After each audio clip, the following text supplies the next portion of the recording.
প্রতিদিনের মতো সকালে ঘুম থেকে উঠে দাঁত ব্রাশ করছি। এমন সময় আমার ছোট নবাব আমার কাছে এসে আমার হাতে একটা বাজারের ব্যাগ, একটা বাজারের লিস্ট আর সাথে কিছু টাকা ধরিয়ে দিয়ে বলল, শুভ্র ভাইয়া, আম্মু বলেছে তোমাকে তাড়াতাড়ি বাজারে যেতে, আর এখানে যা লিখে আছে সবকিছু বাজার করে নিয়ে আসতে বলেছে। ঠিক আছে ছোট নবাব, আমি ফ্রেশ হয়ে এখনই যাচ্ছি। তুমি বড় আম্মুকে বলো যে ভাইয়া ফ্রেশ হয়ে বাজারে যাবে, কেমন? শুভ্র ভাইয়া, আমার জন্য চকলেট আনবে না বাজার থেকে? আমি আমার ছোট নবাবের এমন মলিন চেহারাটা দেখে ওর গাল দুটো হালকা টেনে দিয়ে হাসি মুখে বললাম, আমি বাজারে যাব আর আমার ছোট নবাবের জন্য চকলেট আনবো না তা কি করে হয়? তুমি নিশ্চিন্তে বই নিয়ে পড়তে বসো, ভাইয়া আসার সময় তোমার জন্য চকলেট নিয়ে আসবে, কেমন? আমার কথা শুনেই ছোট নবাবের মুখে হাসি ফুটে ওঠে। তখন ছোট নবাব আমার হাতে ধরে টেনে বসিয়ে দেয় আর আমার গাল দুটো হালকা টেনে দিয়ে বলে, শুভ্র ভাইয়া, তুমি অনেক ভালো, আর তুমি তাড়াতাড়ি বাজারে গিয়ে আমার জন্য চকলেট নিয়ে আসো। কথাটা বলেই ছোট নবাব চলে যায় আর আমি ফ্রেশ হয়ে টাকা আর বাজারে ব্যাগ নিয়ে রওনা দিই বাজারের দিকে। আপনারা হয়তো এতক্ষণ ভাবছেন কে এই ছোট নবাব, নিশ্চয়ই আমার ছোট ভাই হবে, তাই তো? কিন্তু না, ছোট ভাই ঠিকই, কিন্তু আমার আপন ভাই না। আর আমার আপন বলতে পৃথিবীতে আমি নিজেকেই চিনি, কারণ আমি একজন অনাথ। চলুন বাজারে যেতে যেতে আপনাদের সাথে নিজের পরিচয়টা দিয়ে দিই। আমি অভ্র, আগে পরে কিছু নাই। বাবা মা ছোটবেলায় আমাকে ছেড়ে আকাশে তারা হয়ে গেছে। এরপর থেকেই এই এলাকার সুনামধন্য চেয়ারম্যান আশরাফ আহমেদ আমাকে লালন পালনের দায়িত্ব নেয়। আমার মনে আছে ছোট সময় আমার মা এদের এখানে কাজ করত, আর আমি যখন ক্লাস 5-এ পড়ি তখন আমার মা মারা যায়। এরপর থেকেই এই আশরাফ আহমেদ আমাকে তার বাড়িতে রেখে দেয়। লোকে বলে আপনজন যখন ছেড়ে চলে যায় তখন আল্লাহ তাআলা এমন করে ব্যবস্থা করে দেয় যেন সেই মানুষটা কখনো আপনজনের অভাবটা বুঝতে না পারে। আমার ক্ষেত্রেও তাই হয়েছে। আমি আশরাফ আহমেদের বাসায় কাজ করলেও তারা কখনো আমার সাথে এমন ব্যবহার করেনি যেটা আমাকে মনে করে দেয়া যায় আমি একজন অনাথ আর আমি এই বাড়িতে কাজ করি। সব সময় তারা আমাকে নিজের ছেলের মতোই দেখে আসছেন। আর তাই তো আমি যেন জীবনে বড় হতে পারি সেই জন্য আমার লেখাপড়ার ব্যবস্থাও করে দিয়েছেন। আর হ্যাঁ, আমি এবার ইন্টার সেকেন্ড ইয়ারের স্টুডেন্ট, আর আমি আশরাফ আহমেদ কে বড় আব্বু আর তার ওয়াইফকে বড় আম্মু বলে ডাকি। আর এতে তারাও অনেক খুশি হয়। আশরাফ আহমেদের এক ছেলে নাম আয়ান আহমেদ, যাকে আমি ছোট নবাব বলে ডাকি, সে এবার ক্লাস 8-এ পড়ে। আর তার এক বড় মেয়ে আছে নাম জান্নাতুল ফেরদৌস অধরা, সবাই তাকে অধরা বলেই ডাকে, আর তিনি এবার অনার্স প্রথম বর্ষে পড়েন। আপনাদের সাথে বেশ লম্বা একটা পরিচয় দিয়ে দিলাম, আর এই ফাঁকে কিন্তু আমি বাজারটাও করে ফেলেছি, কিন্তু আপনারা টেরও পেলেন না। এবার চলেন সবাই মিলে বাসার দিকে যাই, গিয়ে দেখি গল্পের বাকি অংশে আপনাদের জন্য কি অপেক্ষা করতেছে। আমি বাজার নিয়ে বাড়ির ভিতরে ঢুকতেই দেখি ছোট নবাব দাঁড়িয়ে আছে, আর আমি তাকে দুটো চকলেট হাতে ধরিয়ে দিতেই নাচতে নাচতে বাসার ভিতরে চলে যাই। আর আমি বাজারগুলো নিয়ে বড় আম্মুর কাছে যাই। আমাকে দেখতে বড় আম্মু বলল, তুই এতক্ষণে আসলি বাজার থেকে? দে তাড়াতাড়ি, রান্নাটা শেষ করি, তোদের আবার কলেজের টাইম হয়ে যাচ্ছে। কোথায় দেরি করলাম, এই গেলাম আর এই বাজার নিয়ে চলে আসলাম। আর এই নাও তোমার বাকি টাকা। টাকাটা লাগবে না, ওটা তোর কাছে রেখে দে, কলেজে যাবি, হাত খরচ লাগবে না। আমার কাছে আছে, এখন আর লাগবে না। আর কাজের ছেলেকে এত লাই দিও না, তাহলে তোমার মাথায় চড়ে বসবে। আমার কথাটা শুনেই বড় আম্মু একটু রেগে যায়। তখন তিনি রাগী কণ্ঠে বলল, শুভ, আরেকবার যদি এই কথা তোর মুখে শুনি তাহলে এক থাপ্পড়ে সবগুলো দাঁত ফেলে দিব। আর এখন তুই অধরার কাছে যা, সকালে ঘুম থেকে উঠে তোকে ডাকছে। তখন আমি বলেছি তুই বাজারে গেছিস, এখন গিয়ে শুনে আয় কেন ডাকছিল। বড় আম্মু তুমি রাগ করো কেন? আমি তো তোমার সাথে মজা করছি। আর আর যাই বলো, তুমি রাগলে ঠিক কিরণমালার কটকটির মতোই লাগে। ওরে শয়তান পোলা, আমি কটকটি? তুই দাঁড়া এখানে, আমি তোর ব্যবস্থা করছি। বড় আম্মুর কথা শুনেই আমি ওখান থেকে হাওয়া হয়ে যাই, কারণ ওখানে দাঁড়ালেই বিপদ। এখন যাই অধরা ম্যামের রুমে, গিয়ে দেখি ম্যাডাম আমার জন্য কি হুকুম জারি করে রাখছে। আমি অধরা আপুর রুমের সামনে এসে দেখি অধরা আপু মনোযোগ দিয়ে পড়ছে, তাই আমি দরজার সামনে দাঁড়িয়ে বললাম, আপু আসতে পারি? আমার কথা শুনেই অধরা পড়া বন্ধ করে দরজার দিকে তাকায়। তখন আমাকে দেখে বলল, আয় ভেতরে আয়। অধরার কথা শুনে আমি তার রুমে প্রবেশ করি। তখন অধরা আবার বলল, সকালবেলা আমার সাথে দেখা না করে কোথায় গেছিলি? আপু আমি তো বাজার করতে গেছিলাম। কেন, আপনার কি কিছু আনতে হবে নাকি? তাহলে বলুন, আমি নিয়ে আসবো। না, কিছু লাগবে না। আর তোকে না বলেছি প্রতিদিন সকালে উঠে সবার আগে আমার সাথে দেখা করবি, পরে অন্য কাজে যাবি? আর শোন, কয়েক মাস পর তো সেমিস্টার পরীক্ষা, তাই ভালো করে পড়বি। আরে আপু, আমি যখন ঘুম থেকে উঠি তখন আপনি ঘুমিয়ে থাকেন, তাহলে কি করে আপনার সাথে আগে দেখা করব? আর আমি তো আপনাদের বাড়ির কাজের লোক, তাই এত লেখাপড়া করে কি হবে? যা হবার তাই হবে। আমার কথাটা শোনার সাথে সাথে অধরা রেগে আগুন হয়ে যায় আর চেয়ার থেকে উঠে এসে আমাকে ঠাস করে দুটি চড় মারে। অধরার চড় খেয়ে আমি মাথাটা নিচু করে দাঁড়িয়ে থাকি। তখন অধরা আমাকে রাগী কণ্ঠে বলে, আমার কথার সাথে উল্টোপাল্টা একটা কথা বলে চর দিয়ে দাঁত ফেলে দিব। আর শোন, আমি ঘুমিয়ে থাকি আর জেগে থাকি, তুই ঘুম থেকে উঠে সবার আগে আমার সাথে দেখা করবি। আর তুই এই বাড়ি কাজের ছেলে নাকি অন্য কিছু, সেটা সময় হলে বুঝে যাবি। মনে থাকবে আমার কথা, নাকি কানের নিচে আরেকটা দিতে হবে? আপু মনে থাকবে। এখন চুপ করে রুমে গিয়ে পড়তে বস, একটু পর একসাথে কলেজে যাব। আমি আর কথা না বাড়িয়ে চুপচাপ অধরার রুম থেকে বেরিয়ে আসি, কারণ এখন কথা বললেই কথার সাথে মায়ের ফ্রিতে পাবো। এই বাড়িতে আমি কাউকে এত ভয় পাই না যতটা অধরাকে পাই, তাই সবসময় চেষ্টা করি তার কাছ থেকে পালিয়ে বেড়াতে। আগে আমার সাথে এমন করতো না, কিন্তু আজ প্রায় 6 মাস হলো মানুষটার আমার সাথে ব্যবহার পাল্টে গেছে। এখন আমার লেখাপড়া, চলাফেরা সবকিছুর কৈফিয়ত তার কাছে দিতে হয়।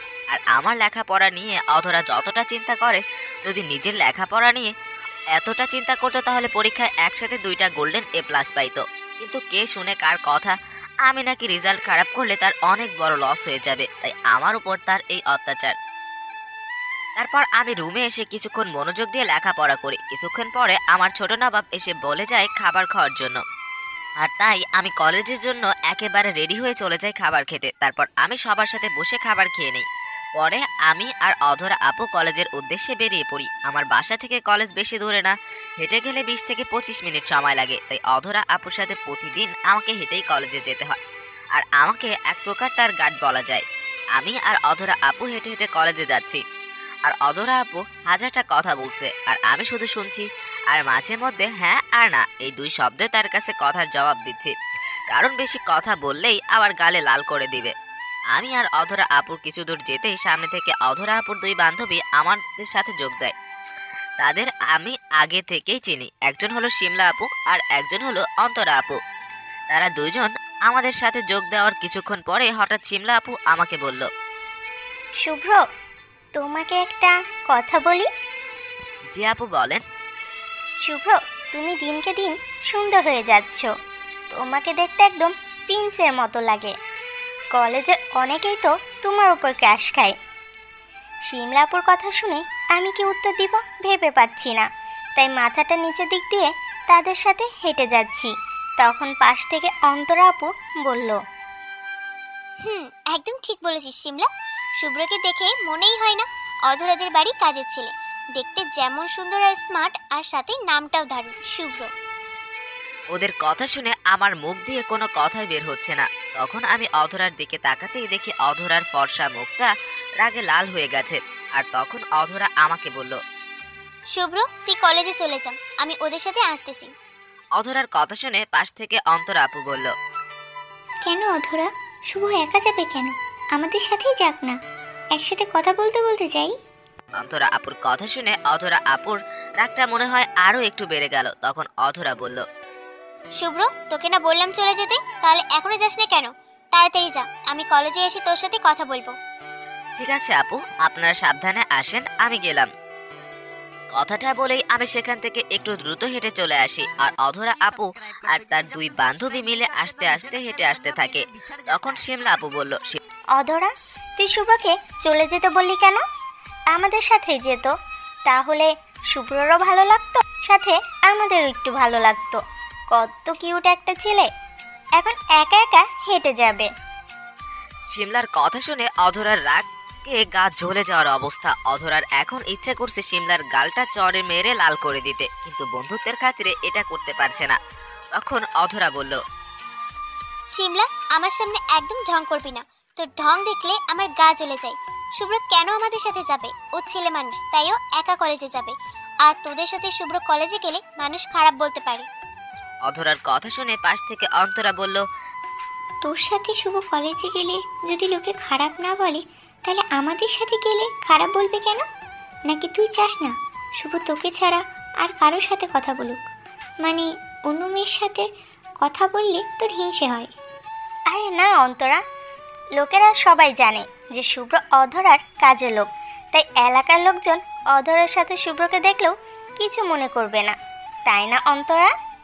শিমলার কথাটা শোনার সাথে সাথে অধরার পায়ের রক্ত মাথায় উঠে যায়। রাগে চোখ মুখ লাল হয়ে যায়, কারণ অধরা সব সহ্য করতে পারে, কিন্তু অধরার সামনে শুভ্রকে নিয়ে কেউ বাজে কথা বললে এটা একদম সহ্য করতে পারে না। তখন অধরা বলল, শিমলা আর অন্তরা, তোরা দুজন আমার বেস্ট ফ্রেন্ড, তাই তোদেরকে আজকে ফার্স্ট অ্যান্ড লাস্ট ওয়ার্নিং করছি। আর যদি কখনো বলেও শুভ্রকে নিয়ে একটা বাজে কথা বলিস, তাহলে আমার চেয়ে খারাপ তোদের জন্য আর কেউ হবে না। আর শিমলা, তুই এতক্ষণ যে কথাগুলো বললি, এটা তুই ছাড়া অন্য কেউ হলে এতক্ষণে আমিও জিভ টেনে ছিঁড়ে ফেলতাম। তাই বলছি, শুভ্রকে নিয়ে কথা বলার আগে ভেবে চিন্তে কথা বলবি। কথাটা বলেই অধরা তাড়াতাড়ি হেঁটে শিমলা আর অন্তরাকে একটু পিছনে ফেলে দেয়। তখন শিমলা আর অন্তরা জোরে হেঁটে অধরার কাছে যায়। তখন শিমলা বলল, আরে অধরা, তুই আমাদের উপর এত রেগে গেলি কেন? আমরা তো তোর সাথে মজা করছিলাম, শুধুমাত্র তোকে একটু রাগানোর জন্য। প্লিজ দোস্ত, মাফ করে দে, আমরা আর কখনো তোর সাথে এমন মজা করব না। আচ্ছা যা, মাফ করে দিলাম, কিন্তু কখনো আর আমার সামনে বা পেছনে শুভ্রকে নিয়ে কোনো মজা করবি না। আর একটা কথা মনে রাখিস, শুভ্র আমাদের বাড়ির কোনো কাজের ছেলে না, সে আমাদের পরিবারের একজন সদস্য। আর আমার শিমলা, আমার মনে হয় আমাদের অধরা ম্যাডামের মনে শুভকে নিয়ে কিছু একটা চলছে। দেখলি না, আমার বলতে গিয়ে আবার কেমন থেমে গেছে, মানে আমাদের কাছ থেকে লুকাতে চাইছে। তাই নাকি অধরা? তুই কি শুভ্রকে পছন্দ করিস, মানে ভালোবাসিস? অধরা ওদের কথা শুনে মনে মনে চিন্তা করে, ওদের সামনে মনের কথা প্রকাশ করা যাবে না, তাহলে ওরা পুরো কলেজে আর ভার্সিটিতে এই কথা ভাইরাল করে দিবে। আর এটা যদি শুভ্র জানতে পারে তাহলে আর আমার সামনে আসবে না, কারণ এমনিতেই শুভ্র সবসময় আমার কাছ থেকে দূরে দূরে থাকতে চায়। তখন অধরা বলল, তোরা মনে হয় সত্যিই পাগল হয়ে গেছিস, নাহলে আমি কেন শুভ্রর মতো জুনিয়র একটা ছেলেকে ভালোবাসতে যাব? আমি কখনো জুনিয়র ছেলের সাথে প্রেম করব না, আর শুভ্রের সাথে তো একেবারেই না। আর তোদের তখন ওরকম বললাম কারণ আমি চাই না আমার পরিবারের সদস্যদের নিয়ে কেউ বাজে মন্তব্য করুক। এবার কথা বাদ দিয়ে তাড়াতাড়ি চল ভার্সিটিতে, না হলে আবার ক্লাস মিস করবি। তারপর তারা তিনজন মিলে একসাথে নানার কথা বলতে বলতে ভার্সিটিতে যেতে থাকে। এদিকে আমি কলেজে এসে ক্লাসরুমে বইগুলো রেখেই চলে যাই কলেজ ক্যাম্পাসে, যেখানে গিয়ে দেখি আমার সবগুলো হারামি বন্ধু একসাথে বসে আড্ডা দিচ্ছে। আর আমি তাদের কাছে যেতেই রুবেল বলল, পাশ থেকে আমার বান্ধবী প্রিয়া বলল, আচ্ছা শুভ্র, তুই একটু আগে আসতে পারিস না? প্রতিদিন দেরি করে আসিস, আর আসিস তো দেরি করে, একটু পরে আবার অধরা আপু এসে আবার তোকে ডেকে নিয়ে যাবে। আসলে তোরা তো জানিস এই দুনিয়াতে আমার আপনজন বলতে কেউ নাই। অধরা আপু আর তার পরিবারটা আছে বলেই হয়তো অনাথ হয়েও আজ ভালোভাবে বাঁচতে পারছি, না হলে কপালে আজকে কি ছিল নিজেও জানি না। আর প্রতিদিন অধরা আপুকে সাথে করে নিয়ে আসতে হয় কলেজে, তাই আমার একটু দেরি হয়ে যায়। একদম ঠিক বলছিস শিমুল, নতুন কিছু বল, সেটা শুনে মজা পাওয়া যাবে। তারপর আর কি, সবগুলো মিলে শুরু করলাম আড্ডা আর হাসাহাসি। এক একজন এক এক রকম কথা বলছে আর সেটা নিয়ে সবাই মিলে হাসাহাসি করছি। অন্যদিকে অধরা ভার্সিটিতে এসে মনে মনে শুভ্রকে খুঁজতে থাকে। পরে খেয়াল করে দেখে শুভ্র তাদের কলেজ ক্যাম্পাসের কয়েকটা ছেলে মেয়ে মিলে একসাথে আড্ডা দিচ্ছে। তখন অধরা শুভ্রের কাছে গিয়ে বলল, শুভ্র, এদিকে আয়, তোর সাথে কথা আছে। আমি সবার সাথে বসে গল্প করছিলাম, এমন সময় অধরা আপুর গলার আওয়াজ শুনতে পাই।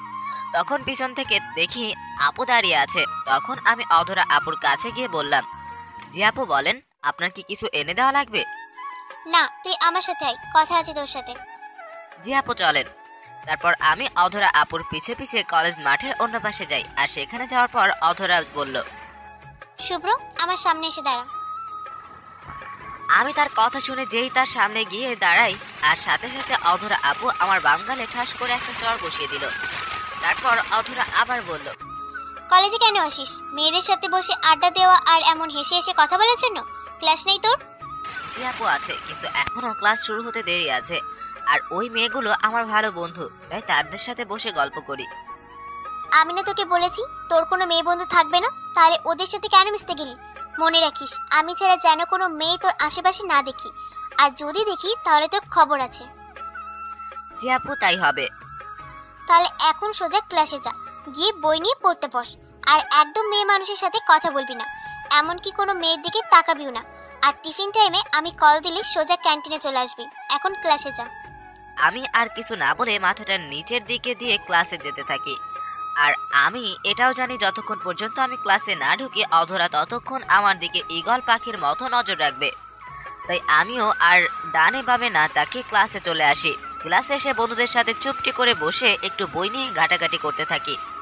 আর একটু পরে ক্লাসে স্যার আসলে মনোযোগ দিয়ে ক্লাস করতে থাকি। আর এভাবেই দেখতে দেখতে টিফিনের আগ পর্যন্ত সবগুলো ক্লাস শেষ করি। আর ক্লাস শেষ করে মোবাইলটা হাতে নিতে দেখি অধরা আপু 3 বার কল দিছে। আর তাই আমিও আর কোনো দেরি না করে ক্যান্টিনে চলে আসি। আমি ক্যান্টিনে এসে দেখি অধরা, শিমলা, অন্তরা সহ আরো 2 জন আপু একসাথে বসে আছে।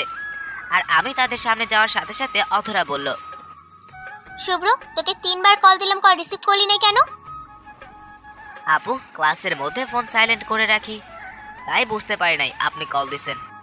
আচ্ছা ঠিক আছে, পরবর্তীতে যেন আর এমন না হয়। এখন বস, আর কি খাবি অর্ডার কর। আপনি যা খুশি অর্ডার দেন, আমার একটা হলেই হলো।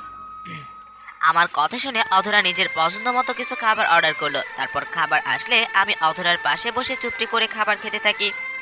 আমরা সবাই মিলে যখন খাবার খাচ্ছি তখন খাবারের মাঝখানে শিমলা আপু আমাকে উদ্দেশ্য করে বলল, শুভ্র, শুনলাম তুমি নাকি কারোর সাথে প্রেম করো? শিমলা আপুর কথা শোনার সাথে সাথে আমার গলার মাঝে খাবার আটকে যায় আর আমি কাশতে থাকি। এমন অবস্থা দেখে অন্তরা আপু 1 গ্লাস পানি আমার দিকে এগিয়ে দেয়। আমি পানিটা এক নিঃশ্বাসে শেষ করে অধরা আপুর দিকে তাকাই। তখন আমি দেখি অধরা আপু খাওয়া দাওয়া বাদ দিয়ে আমার দিকে চোখ বড় বড় করে তাকিয়ে আছে, হয়তো আমি কি বলি এইটা শোনার জন্য। তখন আমি বললাম, না আপু, আপনি যেটা শুনেছেন সেটা একদম ভুল। আমি কারোর সাথে প্রেম করি না, আপনাকে হয়তো আমার নামে মিথ্যা বলেছে। আমি কথাটা বলেই অধরা আপুর দিকে তাকাই, কারণ শিমলা আপুর কথা শুনে অধরা আপু আমার দিকে যেভাবে তাকাইছেন মনে হচ্ছে আমাকে এখনই কাঁচা চিবিয়ে খাবে। আর আমার কথা শুনে অধরা আপুর মুখ থেকে রাগের ছাপটা চলে গিয়ে হালকা হাসি ফুটে ওঠে। তখন পাশে থেকে অন্তরা আপু বলল, কেন প্রেম করো না? আজকাল তো সবাই প্রেম করে, আর তোমার উপর তো কলেজের সকল সিনিয়র ও জুনিয়র মেয়েরাই ক্রাশ খেয়ে আছে। তাদের মাঝখান থেকে একজনকে বেছে নিয়ে একটা প্রেম করেই ফেলো।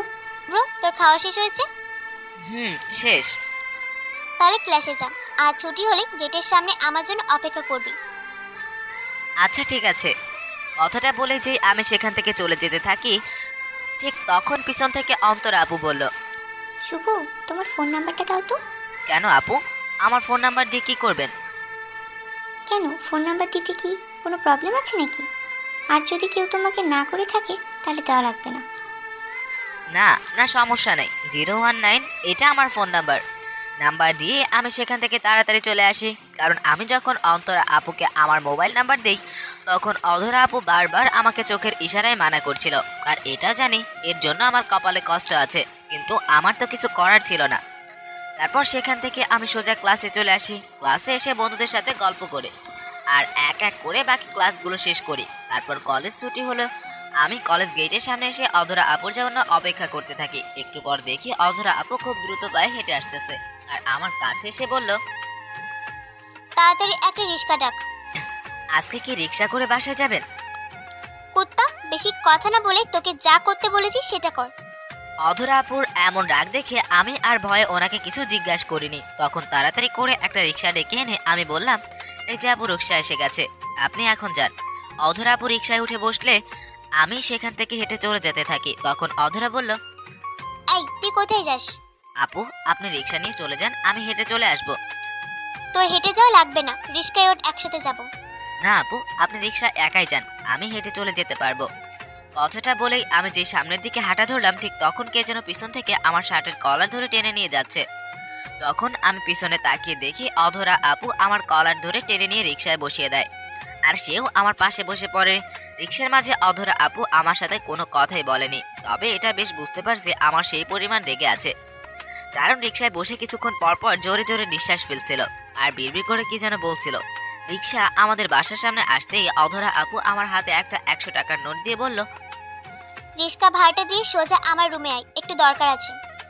কথাটা বলেই আপু চলে গেল আর আমিও রিক্সায় ভাড়াটা মিটিয়ে অধরা আপুর রুমে যাই। আর অধরা আপুর রুমে গিয়ে দেখি উনি খাটের বসে হাতে একটা স্কেল নিয়ে বসে আছে। তখন আমি বললাম, এই নিন 70 টাকা, রিক্সা ভাড়া 30 টাকা লাগছে। আমার কথা শুনে অধরা আপু বাসা থেকে উঠে দাঁড়িয়ে রুমের দরজাটা বন্ধ করে আসে আর রাগী একটা লুক নিয়ে আমার সামনে দাঁড়িয়ে বলল, তুই অন্তরাকে তোর মোবাইল নাম্বার দিলি কোন সাহসে? আসলে আপু উনি এমন ভাবে চেপে ধরলেন যে না দিলে খারাপ দেখায়, তাই বাধ্য হয়ে নাম্বারটা দিছি। আমি তোকে বারবার চোখের ইশারায় না করতেছিলাম, সেটা কি তুই দেখিসনি? সরি আপু, ভুল হয়ে গেছে, আর এমন করব না। তোকে যদি কখনো অন্তরা বা অন্য কোনো মেয়ের সাথে ফোনে কথা বলতে দেখি, তাহলে তোর যে কি অবস্থা আমি করব সেটা তুই কল্পনা করতে পারবি না। না আপু, আমি কোনো মেয়ের সাথে ফোনে কথা বলি না, আর অন্তরা আপুর সাথেও বলবো না। আচ্ছা ঠিক আছে, এখন ভুল যেহেতু করেছিস শাস্তি তো পেতেই হবে। এখন 30 বার কান ধরে উঠবস কর। আপু শরীরটা অনেক ক্লান্ত লাগছে, আজকের মতো মাফ করে দেন, আর এমন করব না। তোর মুখে আপু ডাকতে শুনতে বিষের মতো লাগে আমার। আর যদি কথায় কথায় আপু ডাকিস তাহলে তোর খবর আছে। এখন কথা না বাড়িয়ে উঠবস শুরু কর, নাহলে তোর খবর আছে এখন। অধরার এমন করা কথা শুনে আমিও কান ধরে উঠবস শুরু করি, কারণ যেহেতু একবার বলছে করতে হবে, তাহলে করতেই হবে। আমি কান ধরে ওঠা বসা করছি আর অধরা গুনতেছে। এভাবে 20 করতেই আমার সারা শরীর ঘেমে গেছে। তখন অধরা আমাকে থামিয়ে দিয়ে নিজের ওড়না দিয়ে আমার মুখ ও কপাল ঘাম মুছে দেয়। তখন অধরা বলল, শুভ্র, তুই জানিস আমি একটু বেশি রাগী, তাই আমার কথার বাহিরে একদম যাবি না। আমি যা বলবো তুই তাই করবি। আর অন্তরা কল দিলে একদম ধরবি না। এখন যা, গিয়ে ফ্রেশ হয়ে খেতে আয়, একসাথে খাবো। আমি আর কিছু না বলে সেখান থেকে সোজা আমার রুমে চলে আসি। রুমে এসে একটু রেস্ট নিয়ে ফ্রেশ হতে চলে যাই। তারপর ফ্রেশ হয়ে এসে চলে যাই খাবার খেতে। সেখানে অধরা আপু আর আমি একসাথে খাবার খেয়ে আমি আমার রুমে চলে আসি। পরে বিকালের দিকে বাড়ির কিছু টুকটাক কাজ করে আর ছোট নবাবের সাথে খেলাধুলা করে দিনটা পার করে দিই। সন্ধ্যার সময় বই নিয়ে পড়তে বসি। আর 9টার সময় খাবার খাওয়ার সময় ডাকে। সবার সাথে বসে খাবার খাওয়ার পরে আমি একটু ছাদে যাই। আসলে গরমের সময় রাতে ছাদের উপর বসে হাওয়া খাওয়ার মজাই আলাদা। তাই ছাদের এক কোণায় দাঁড়িয়ে আকাশে তারা দেখছি আর হাওয়া খাচ্ছি। এমন সময় হঠাৎ একটা নাম্বার থেকে মিস আসে। তাকিয়ে দেখি নাম্বারটা আমার অপরিচিত। ভাবলাম হয়তো ভুল করে কল চলে এসেছে, কিন্তু একটু পরে সেই নাম্বার থেকে আবার কল আসে। তখন আমি কলটা রিসিভ করতেই একটা মেয়ে বলল, তুমি কি শুভ? হ্যাঁ, কিন্তু আপনি কে? আপনাকে তো ঠিক চিনলাম না। তখন মেয়েটা বলল, শুভ, আমি অন্তরা। আজকে না তোমার নাম্বার নিলাম। ওহ আপু, আপনি তা এত রাতে কি মনে করে কল দিলেন? কিছু মনে করে না, এমনি তোমার খোঁজ খবর নেওয়ার জন্য কল দিলাম। কেন, তুমি কি বিরক্ত হচ্ছ নাকি? তাহলে বলো, রেখে দিই। না আপু, বলেন, সমস্যা নাই। আসলে একজন মানুষকে কি করে মুখের উপর না করে দিই যে আপনি কল দিবেন না, এটা কেমন খারাপ দেখায়। তাই ইচ্ছা না থাকা সত্ত্বেও অন্তরা আপুর সাথে টুকটাক কথা বলছিলাম। আমি যখন অন্তরা আপুর সাথে কথা বলছি, ঠিক তখনই কে যেন পিছন থেকে এসে আমার হাত থেকে মোবাইলটা নিয়ে নেয়। আর আমি পিছনে তাকিয়ে দেখি, তাকে দেখে ভয়ে আমার গলা শুকিয়ে কাঠ হয়ে যায়। কারণ সেই মানুষটি হলো অধরা আপু। আমি অধরা আপুর দিকে তাকিয়ে দেখি আপু মোবাইলটা হাতে নিয়ে রাগী ভাবে আমার দিকে তাকিয়ে আছে। তার এমন রাগী ভাবে তাকানো দেখে ভয়ে আমি নিচের দিকে তাকিয়ে থাকি। তখন অধরা আপু আমাকে বলল, তুই এতক্ষণ কার সাথে কথা বলছিলি? অধরার কথা শুনে ভয়টা আরো বেড়ে গেল। এখন যদি আমি বলি যে অন্তরা আপুর সাথে কথা বলছিলাম, তাহলে আমার খবর করে ছেড়ে দিবে, কারণ অধরা কোনো মেয়ের সাথে আমার কথা একদম দেখতে পারে না। তখন আমি বললাম, আপু আমি তো বন্ধুর সাথে কথা বলছিলাম। কথা শুনে অধরা বলল, তোর কোন বন্ধুর সাথে কথা বলছিলি? শিমুলের সাথে কথা বলছিলাম।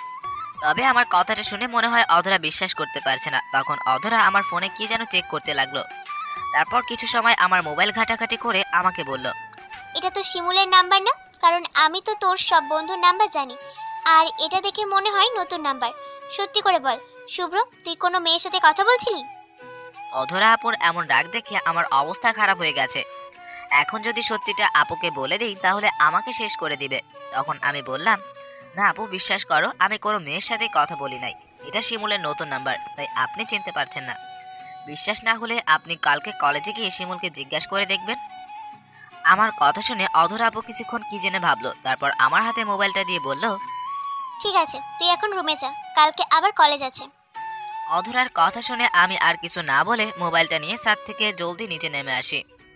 তবে মনে মনে চিন্তা, অধরা আপু হঠাৎ এমন নরম ব্যবহার করলো কেন?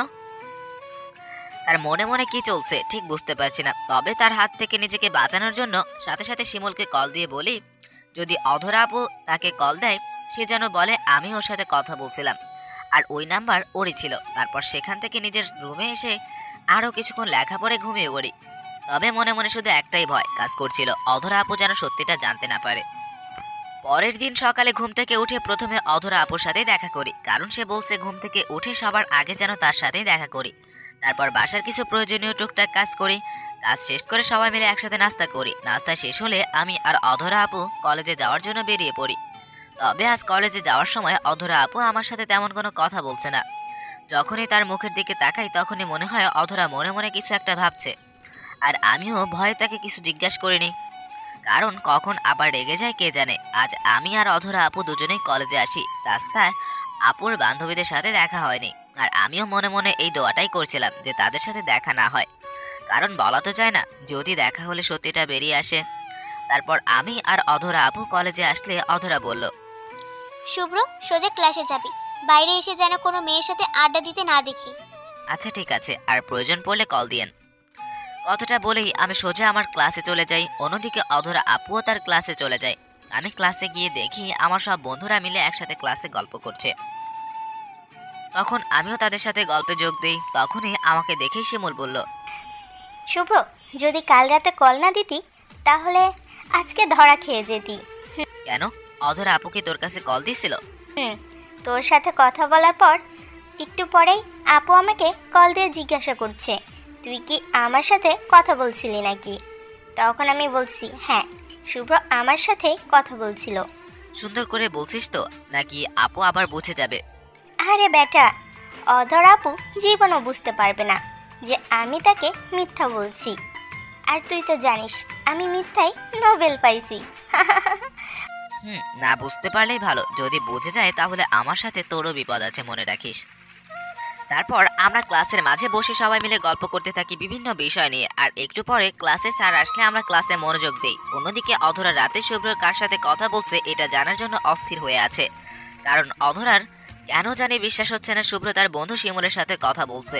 আর অধরা মনে মনে সন্দেহ করছে শুভ্র হয়তো কোনো মেয়ের সাথে কথা বলছে। তাই অধরা ক্লাসে গিয়ে দেখে তার বান্ধবী শিমলা, অন্তরা সহ আরো কয়েকজন মিলে বসে গল্প করছে। তখন অধরাও মুখে একটা মিথ্যা হাসির ভাব নিয়ে তাদের সাথে গল্পে যোগ দেয়। তারা যখন সবাই মিলে গল্প ব্যস্ত তখন অধরা বলল, কিরে অন্তরা, তুই নতুন নাম্বার নিলি অথচ আমাকে তো নাম্বার দিলি না? অধরার কথা শুনে অন্তরা কিছুটা অপ্রস্তুত হয়ে যায়, কারণ অন্তরা চাইছিল সে যে শুভ্রর সাথে কথা বলছে এটা অধরা জানতে না পারুক। তাই অধরার এমন কথা শুনে অন্তরা কিছুটা ঘাবড়ে যায়। তখন অন্তরা বলল, না মানে তোকে নাম্বারটা দিতে ভুলে গেছি, কালকেই সিমটা নতুন নিছি। অন্তরার কথা শুনেই অধরা বুঝে যায় কাল রাতে শুভ্র অন্তরার সাথে কথা বলছিল আর তার সাথে মিথ্যা কথা বলছে। এটা ভাবতেই অধরার রাগে গা জ্বলে যাচ্ছে। তখন অধরা নিজের রাগটাকে আড়াল করে বলল, তা তুই আমাকে আগে কল না দিয়ে কল দিলি শুভ্রকে? আমার থেকে কি শুভ্র তোর কাছে বেশি হয়ে গেল? অধরার কথা শুনে অন্তরা মনে করে শুভ্র হয়তো অধরাকে বলে দিছে যে আমি তাকে রাতে কল দিছিলাম। তখন অন্তরা বলল, আসলে অধরা এই নাম্বারটা দিয়ে শুভর সাথে একটু মজা করতে চাইছিলাম, তার জন্য রাতে ওকে এই নাম্বার দিয়ে কল দিয়েছিলাম। কিন্তু শুভ্র কেমন যেন কথাই বলতে চায় না, তুই একটু বলিস তো যেন কল দিলে একটু ভালো করে কথা বলে।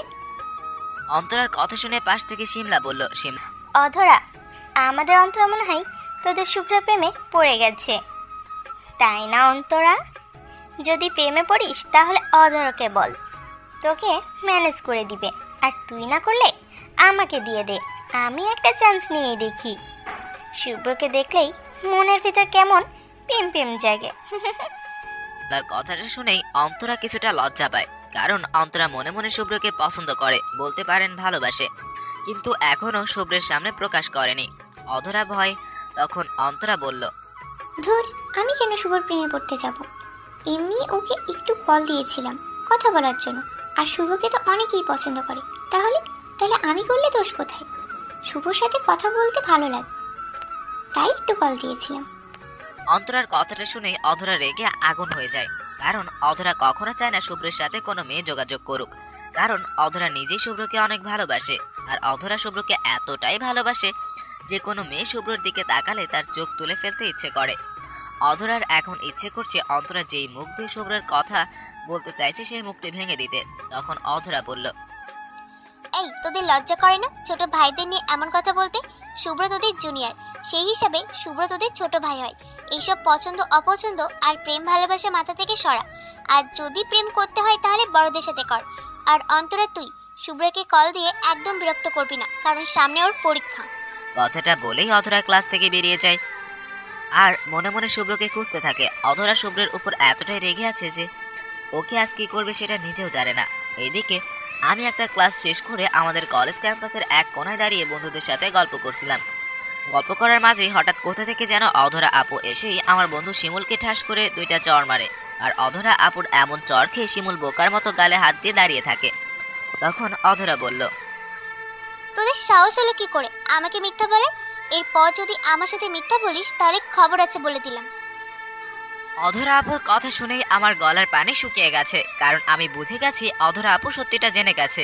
এখন আমার কি অবস্থা করে সেটা আল্লাহ ভালো জানে। তবু আমি বললাম, আপু কি হয়েছে, আপনি শিমুলকে মারলেন কেন? আমার কথা শুনেই অধরা চোখগুলো লাল করে আমার দিকে তাকায় আর রেগে গড়গড় করতে বলে, কেন মারছি তোকে সেটা বাসায় নিয়ে বোঝাবো। আমার সাথে মিথ্যা বলার ফল দেখাবো। এখনই বাসায় চল, আজ তোর ক্লাস বাসায় করাবো। কলেজ তো এখন ছুটি হবে না, আর আপনার ক্লাস আছে না? আমার কথা শুনে অধরা রাগে চিৎকার করে বলল, শুভ্র, আমি তোকে বাসায় যেতে বলেছি, তুই এখনই বাসায় যাবি। আর যদি একটা কথা বলিস তাহলে তোর ভালো হবে না। চল এখন বাসায়। কথাটা বলেই অধরা আমার হাত ধরে টেনে কলেজের বাইরে নিয়ে আসে। তারপর সে নিজেই একটা রিক্সা ডেকে সেটাতে আমাকে হাত ধরে টেনে তোলে। সারা রাস্তা আমার হাত শক্ত করে ধরে রাখে যেন আমি পালাতে না পারি। সারা রাস্তা বিড়বিড় করে কি যেন বলতে বলতে বাসার সামনে আসে। রিক্সা থেকে নেমে আমাকে হাত ধরে টানতে টানতে অধরা নিজের রুমে নিয়ে যায়। আর অধরা আমাকে তার রুমে নিয়ে ভয়ঙ্কর রাগে একটা ভাব নিয়ে বলল, তুই আমার সাথে মিথ্যা বলার সাহস কোথায় পেলি? অধরার এমন ভয়ঙ্কর রাগের চেহারা দেখে আমি যেন কথা বলার শক্তি হারিয়ে ফেলেছি। আর মনে মনে বলছি, এই বুঝি বাঘিনীর হাতে আমার জীবনটা গেল। তবুও নিজেকে বাঁচানোর জন্য বললাম, আপু আমি আপনার সাথে কি মিথ্যা বললাম? আমি কথাটা বলার সাথে সাথে অধরা আমার গালে ঠাস ঠাস করে চড় মারে। আর তারপর আমার শার্টের কলার চেপে ধরে নিজের মুখটা আমার মুখের সামনে এনে রাগী কণ্ঠে বলল, তুই আমার সাথে কি মিথ্যা বলেছিস তুই জানিস না? কাল রাতে তুই অন্তরের সাথে ফোনে কথা বলে আমাকে মিথ্যা বললি। কোন সাহসে যে তুই শিমুলের সাথে কথা বলেছিস? তোকে আমি বারবার মানা করেছি যে তুই কোনো মেয়ের সাথে কথা বলবি না, তাহলে কোন সাহসে তুই অন্তরের সাথে কথা বললি? অধরা আমার গালে এত জোরে চড়গুলো মারলো যে আমার চোখ দিয়ে মুহূর্তেই পানি চলে আসে। আর তখন আমি কান্না মিশ্রিত কণ্ঠে বললাম, আপু প্লিজ বিশ্বাস করেন, আমি কখনো জানতাম না এটা আপনার বান্ধবী অন্তরা আপুর নাম্বার ছিল।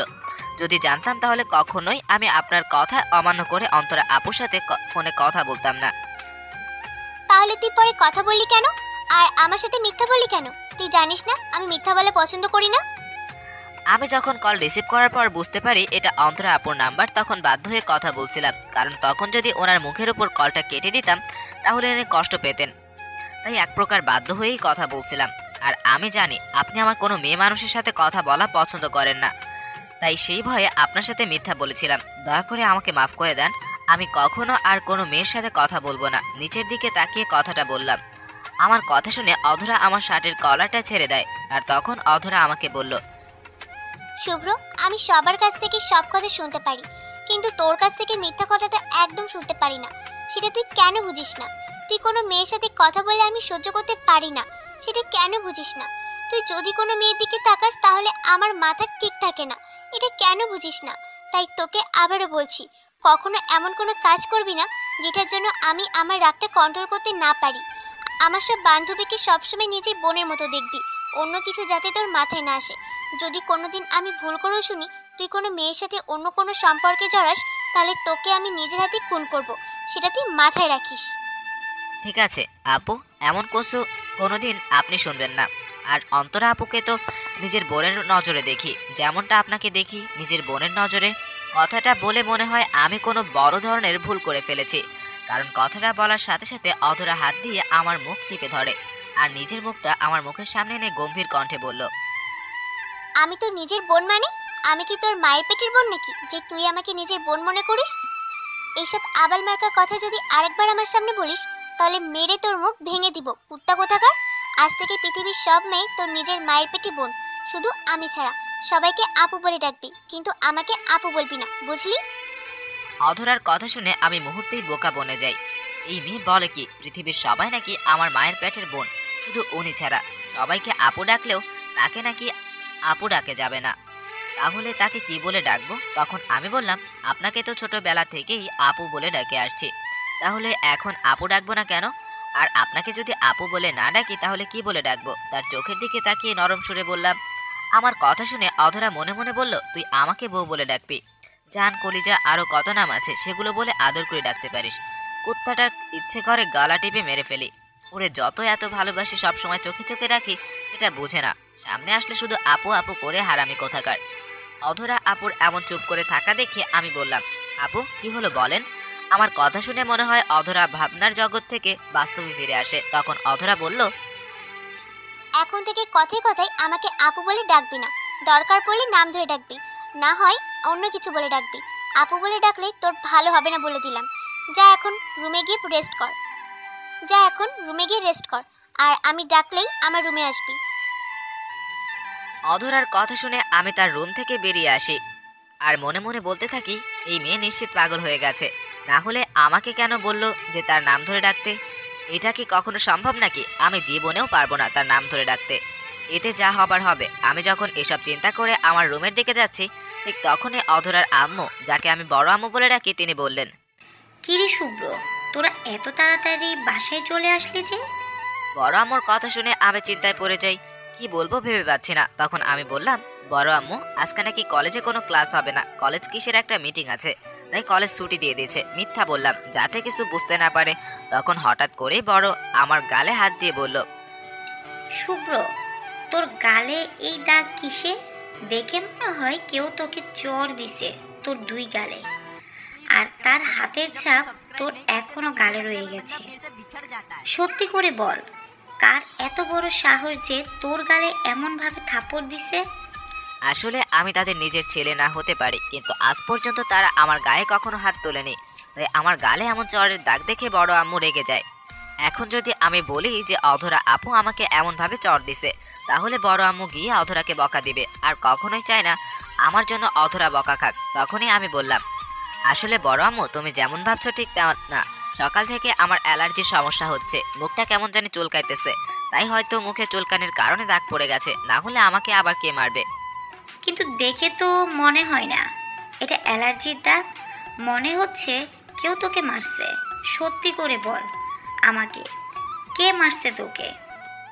বড় আম্মু, তুমি শুধু শুধু চিন্তা করছো, আমাকে কেউ মারেনি। আমি এখন গিয়ে গোসল করলেই দেখবে সব ঠিক হয়ে যাবে। আমি এখন রুমে যাই। আচ্ছা যা, রুমে গিয়ে রেস্ট কর। তারপর আমি সেখান থেকে দ্রুত রুমে চলে আসি, না হলে বড় আম্মু ঠিকই বুঝে যাবে যে আমার গালের দাগগুলো চর মারার দাগ ছিল। আমি রুমে এসে সরাসরি চলে যাই গোসল করতে। গোসল করে রুমে এসে আয়নার সামনে দাঁড়িয়ে দেখি সত্যি আমার দুই গালে এখনো অধরার হাতের চরের দাগ রয়ে গেছে। গুন্ডিটার হাতে এত শক্তি যে আরেকটু জোরে মারলে হয়তো আমার দাঁত পড়ে যেত। তারপর আমি একটু রেস্ট নেওয়ার জন্য বিছানায় শুয়ে পড়ি, কিন্তু বিছানায় শোয়ার পর কখন যে আমি ঘুমিয়ে পড়ি সেটা নিজেও জানি না। আমি যখন গভীর ঘুমে মগ্ন, তখন হঠাৎ ঘুমের মাঝে আমি অনুভব করি কে যেন আমার গালে নরম হাতের কমল স্পর্শ দিয়ে আমার গালে হাত বুলিয়ে দিচ্ছে। এটাকে আমি এতটা আমলে না নিয়ে আবার ঘুমানোর চেষ্টা করি, কিন্তু না, আস্তে আস্তে সেই নরম হাতের ছোঁয়াটা যেন আরো বাড়তে লাগলো। আমার গালে হাত বুলিয়ে দিচ্ছে, আমার চুল আস্তে আস্তে বিলি কেটে দিচ্ছে, আর এতক্ষণে আমার ঘুমটাও ভেঙে যায়। আমি যখন চোখ খুলি দেখার জন্য সেই মানুষটাকে, যে কে আমার এত যত্ন করে আদর দিচ্ছে, আর চোখটা খুলে আমি যাকে দেখলাম তাকে দেখে আমি অবাক হয়ে যাই, কারণ সেই মানুষটি হলো অধরা আপু। অধরা আপুকে দেখে আমি তাড়াতাড়ি শোয়া থেকে উঠে বসি। তখন অধরা বলল, কিরে, উঠে পড়লি কেন? শুয়ে থাক, আমি তোর মাথায় হাত বুলিয়ে দিচ্ছি। অধরার কথা শুনে আমি মনে মনে বলতে থাকি, অধরা আপুর আবার কি হলো? কিছুক্ষণ আগেই তো মেরে আমার গাল লাল করে দিছে, হঠাৎ আবার কি হলো যে এত আদর দেখাচ্ছে কেন? সত্যি মেয়ে মানুষের মন বোঝা অনেক কঠিন, তারা কখন কি করে নিজেরাও জানে না। আমি যখন চুপ করে বসে মনে মনে এসব ভাবছিলাম, তখন আমার এই চুপ থাকা দেখে অধরা আপু বলল, কিরে শুভ্র, এমন চুপ করে কি ভাবছিস? শুয়ে পড় এখানে। অধরা আপুর কথা শুনে আমি বললাম, আপু আপনার মাথা ঠিক আছে তো? আমি কথাটা বলার সাথে সাথেই অধরা আমাকে দুইটা চর মারে, কিন্তু চরগুলো খুব জোরেই দেয় নাই। তখন আমি গালে হাত দিয়ে বললাম, ওহ, এখন আবার কেন মারলেন? আমি তো কিছুই করি নাই। তুই এখন আমাকে আপু ডাকলি কোন সাহসে? তোকে না মানা করলাম আমাকে আপু ডাকতে, তাহলে ডাকলি কেন? আচ্ছা আপনি সত্যি করে বলেন তো আপনার কি হয়েছে, মাথা ঠিকঠাক আছে তো? তাহলে তুই কি বলতে চাচ্ছিস, আমি পাগল? না না, আমি ঠিক তা বলিনি। আপনি পাগল কেন হতে যাবেন? আসলে সকালে আপনি নিজের হাতে মেরে আমার গাল লাল করে দিয়েছেন, যেটার ব্যথা এখনো গালে লেগে আছে। আবার এখন নিজে এসে আমার ঘুমের মাঝে মাথায় হাত বুলিয়ে দিচ্ছেন, আদর করছেন।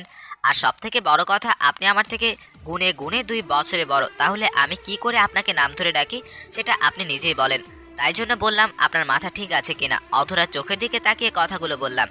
আমার কথা শুনে অধরা বসা থেকে উঠে আমার কাছে, তারপর তার কমল হাত দুটো যেই আমার গালের কাছে নিয়ে আসে, তখনই আমি তার কাছ থেকে একটু দূরে সরে যাই। কারণ আমি ভাবছি অধরা হয়তো আমাকে আবার চড় দিবে।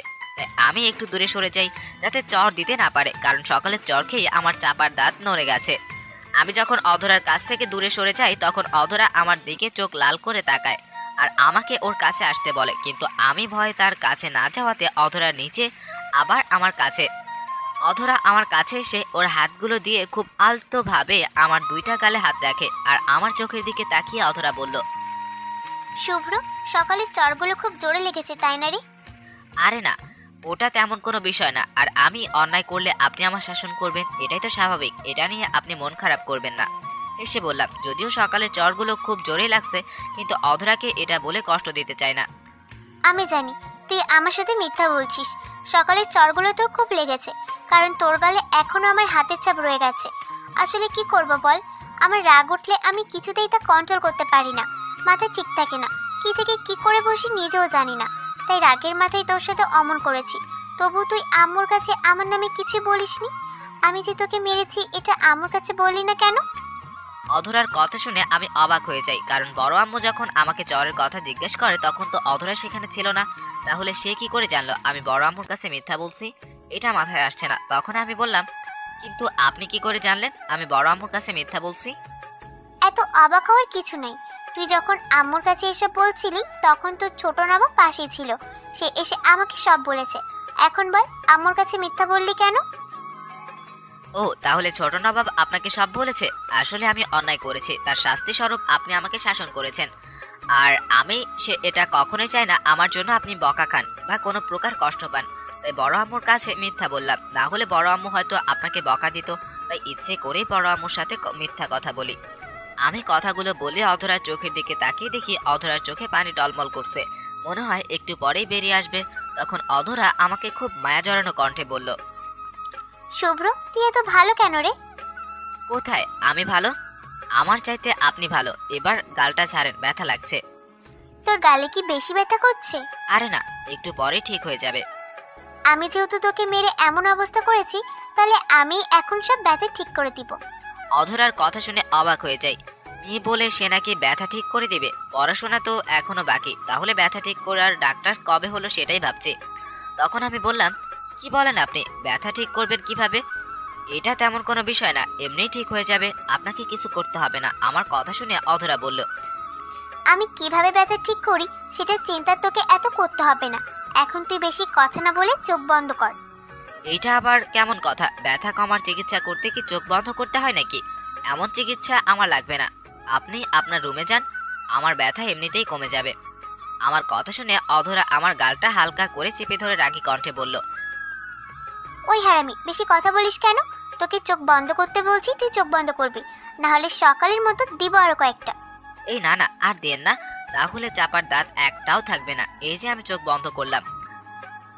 তাড়াতাড়ি চোখ বন্ধ কর, আর একদম তাকাবি না বলে দিলাম, না হলে তোর খবর আছে।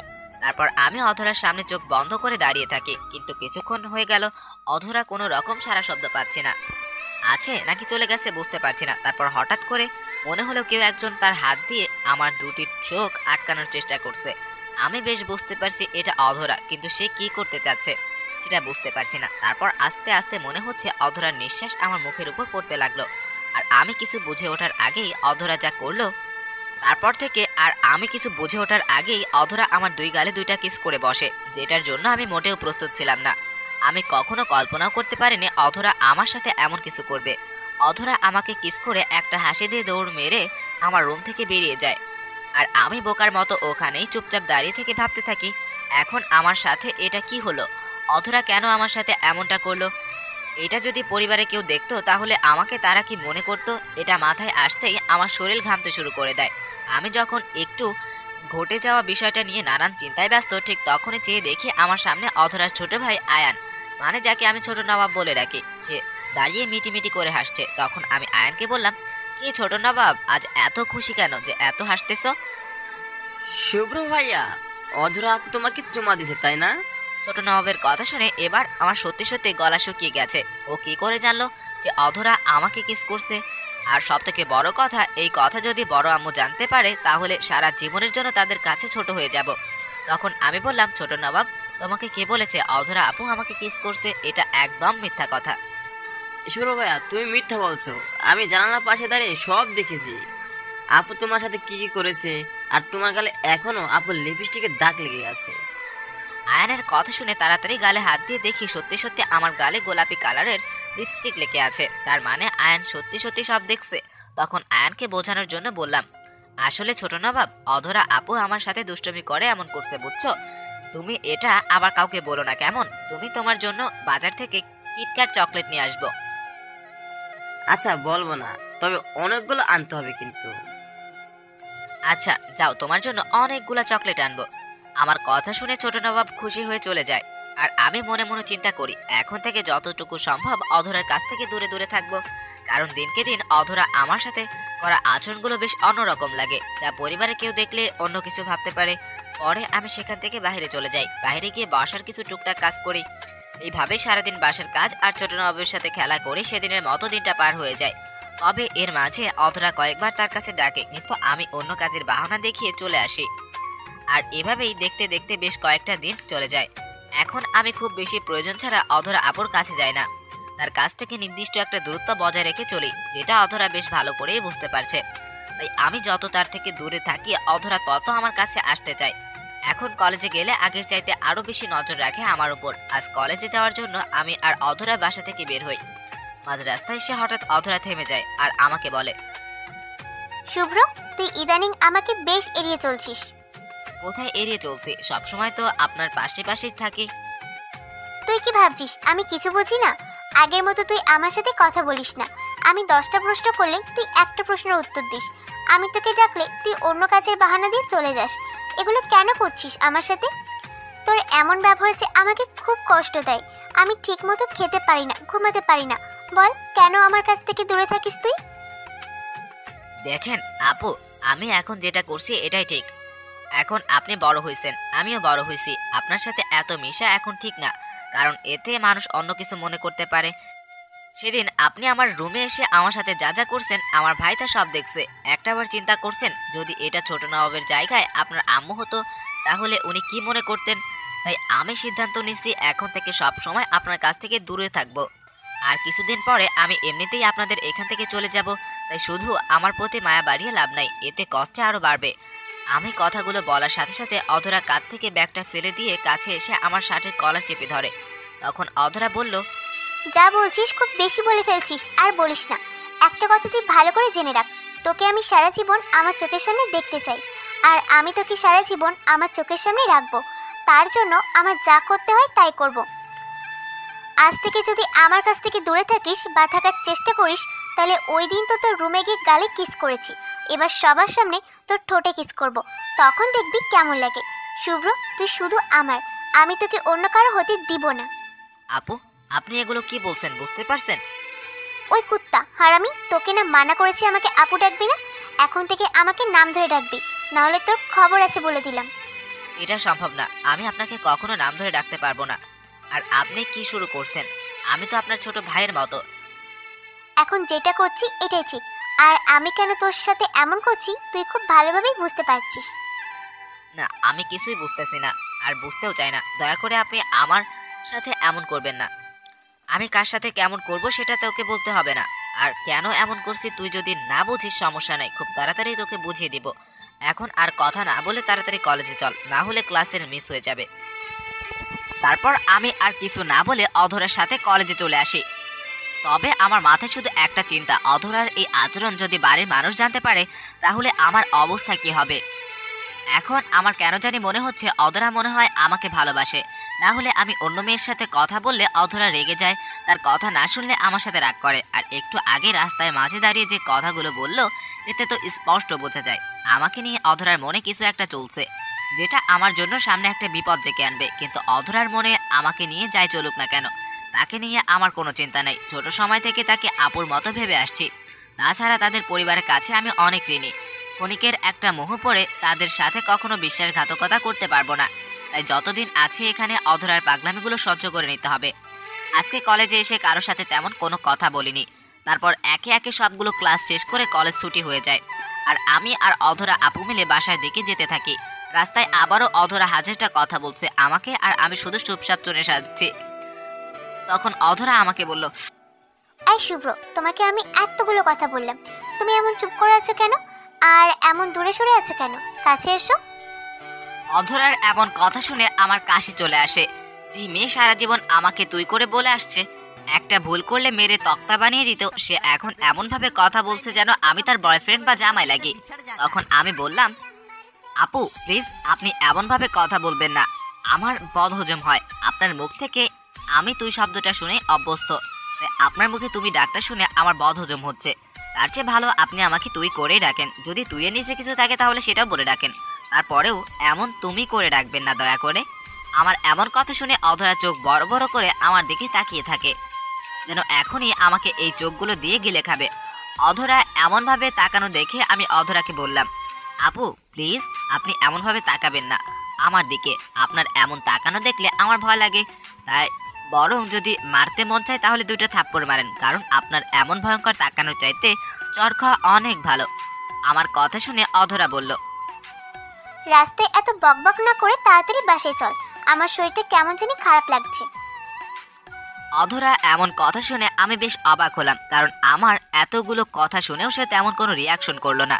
বিষয়টা বেশ অবাক করা, তবে এইটা আমার জন্য ভালোই হলো। তখন আমি বললাম, আচ্ছা চলুন বাসায় গিয়ে রেস্ট নিলে ঠিক হয়ে যাবে। তারপর আমি আর অধরা বাসার দিকে যেতে থাকি। অন্যদিকে অধরা মনে মনে বলছে, কি ভাবছিস চান্দু, আমি তোকে কিছু বলবো না, এমনি এমনি ছেড়ে দিব তোকে।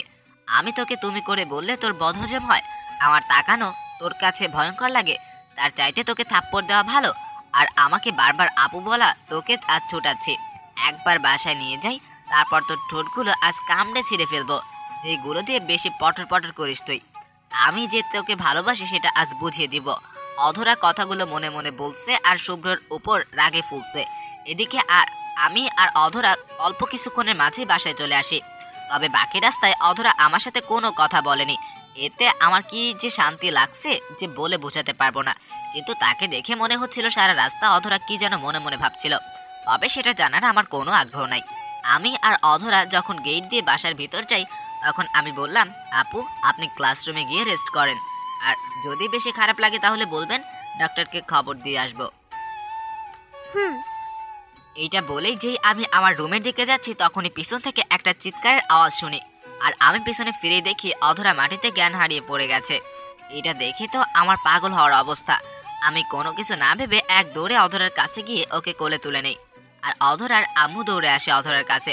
তখন আমি অধরাকে কোলে করে ওর রুমে নিয়ে যাই। তখন অধরার আম্মু মানে বড় আম্মু বলল, শুভ্র, আমার মেয়ে কি হলো, হঠাৎ করে অজ্ঞান হয়ে গেল কেন? বড় আম্মু তুমি চিন্তা করো না, রাস্তায় আমাকে বলছিল শরীরটা নাকি একটু খারাপ লাগছে, আর বাসায় এসেই মনে হয় হয়ে গেল। তুমি তাড়াতাড়ি ডাক্তারকে কল করো, আর একটু রসুন দিয়ে তেল গরম করে নিয়ে আসো, হাত পায়ে মালিশ করলে হয়তো ভালো হবে। আচ্ছা তুই এখানে থাক, আমি এখনই ডাক্তারকে কল দিচ্ছি, আর একটু তেল গরম করে নিয়ে আসছি। কথাটা বলেই বড় আম্মু বাইরে চলে যায়, আর এইদিকে আমি অধরার মাথার পাশে বসে আছি। তখন আমি মনে মনে চিন্তা করলাম, ধরার মুখে একটু পানি ছিটিয়ে দেখি জ্ঞান ফিরে নাকি। আর ঠিক যখন আমি অধরার পাশ থেকে উঠে পানি আনতে যাব, ঠিক তখনই অধরা আমাকে অবাক করে দিয়ে আমার হাত চেপে ধরলো, আর আমি পিছনে তাকিয়ে দেখি অধরা আমার হাত ধরে মিটমিট করে হাসতেছে। তখন আমি বললাম, আপু আপনার জ্ঞান ফিরছে? আমার কথা শুনে অধরা মুচকি হেসে বলল, তাহলে আমি আবার জ্ঞান হারালাম কখন যে আমার আবার জ্ঞান ফিরবে? বলে একটু আগে যেটা হলো সেটা কি, আর আপনি কেন এমন করলেন? তোর সাথে আমার কিছু হিসাব আছে, সেই হিসাবটা বরাবর করার জন্যই এই নাটকটা করলাম, যাতে তোকে আমার কাছে পাই। কারণ বাড়িতে আসলেই তো তুই আমার কাছ থেকে পালিয়ে বেড়াস, তাই যাতে পালাতে না পারিস এই বুদ্ধি করলাম। কাজটা আপনি একদম ঠিক করেননি। আপনার জন্য বড় আম্মু কত চিন্তা করছে বুঝতে পারছেন? আর আমার সাথে এসব করে কোনো লাভ হবে না। আমি যেটা চাচ্ছেন সেটা কোনো দিন হবে না। তার চেয়ে বরং ভালো পাগলামি বাদ দেন। আমি গিয়ে বড় আম্মুকে বলে আসি আপনি সুস্থ হয়ে গেছেন, না হলে আবার বড় আম্মু ডাক্তারকে নিয়ে আসবে। কথাটা বলে যেই বাইরে হওয়ার জন্য পা বাড়ালাম, ঠিক তখনই অধরা শোয়া থেকে আমার হাত ধরে এত জোরে টান দিয়ে আমি ব্যালেন্স রাখতে না পেরে অধরার বুকের উপর গিয়ে পড়ি। আর আমি অধরার উপর পড়ার সাথে সাথে অধরা আমাকে 2 হাত দিয়ে শক্ত করে জড়িয়ে ধরে আমাকে ওর নিচে ফেলে দিয়ে অধরা আমার বুকের উপর চেপে বসে। অধরার এমন কাণ্ড দেখে আমি বললাম, আপু প্লিজ আমাকে ছাড়েন, এটা একদম ঠিক হচ্ছে না। এখন যদি বড় আম্মু এসে ভাবে আমাদের দেখে, তাহলে আমার প্রতি যে তাদের বিশ্বাসটা ছিল সেটা এক মুহূর্তে কাচের মতো ভেঙে টুকরো টুকরো হয়ে যাবে। চুপ করে থাক, আর একটা কথাও তুই বলবি না।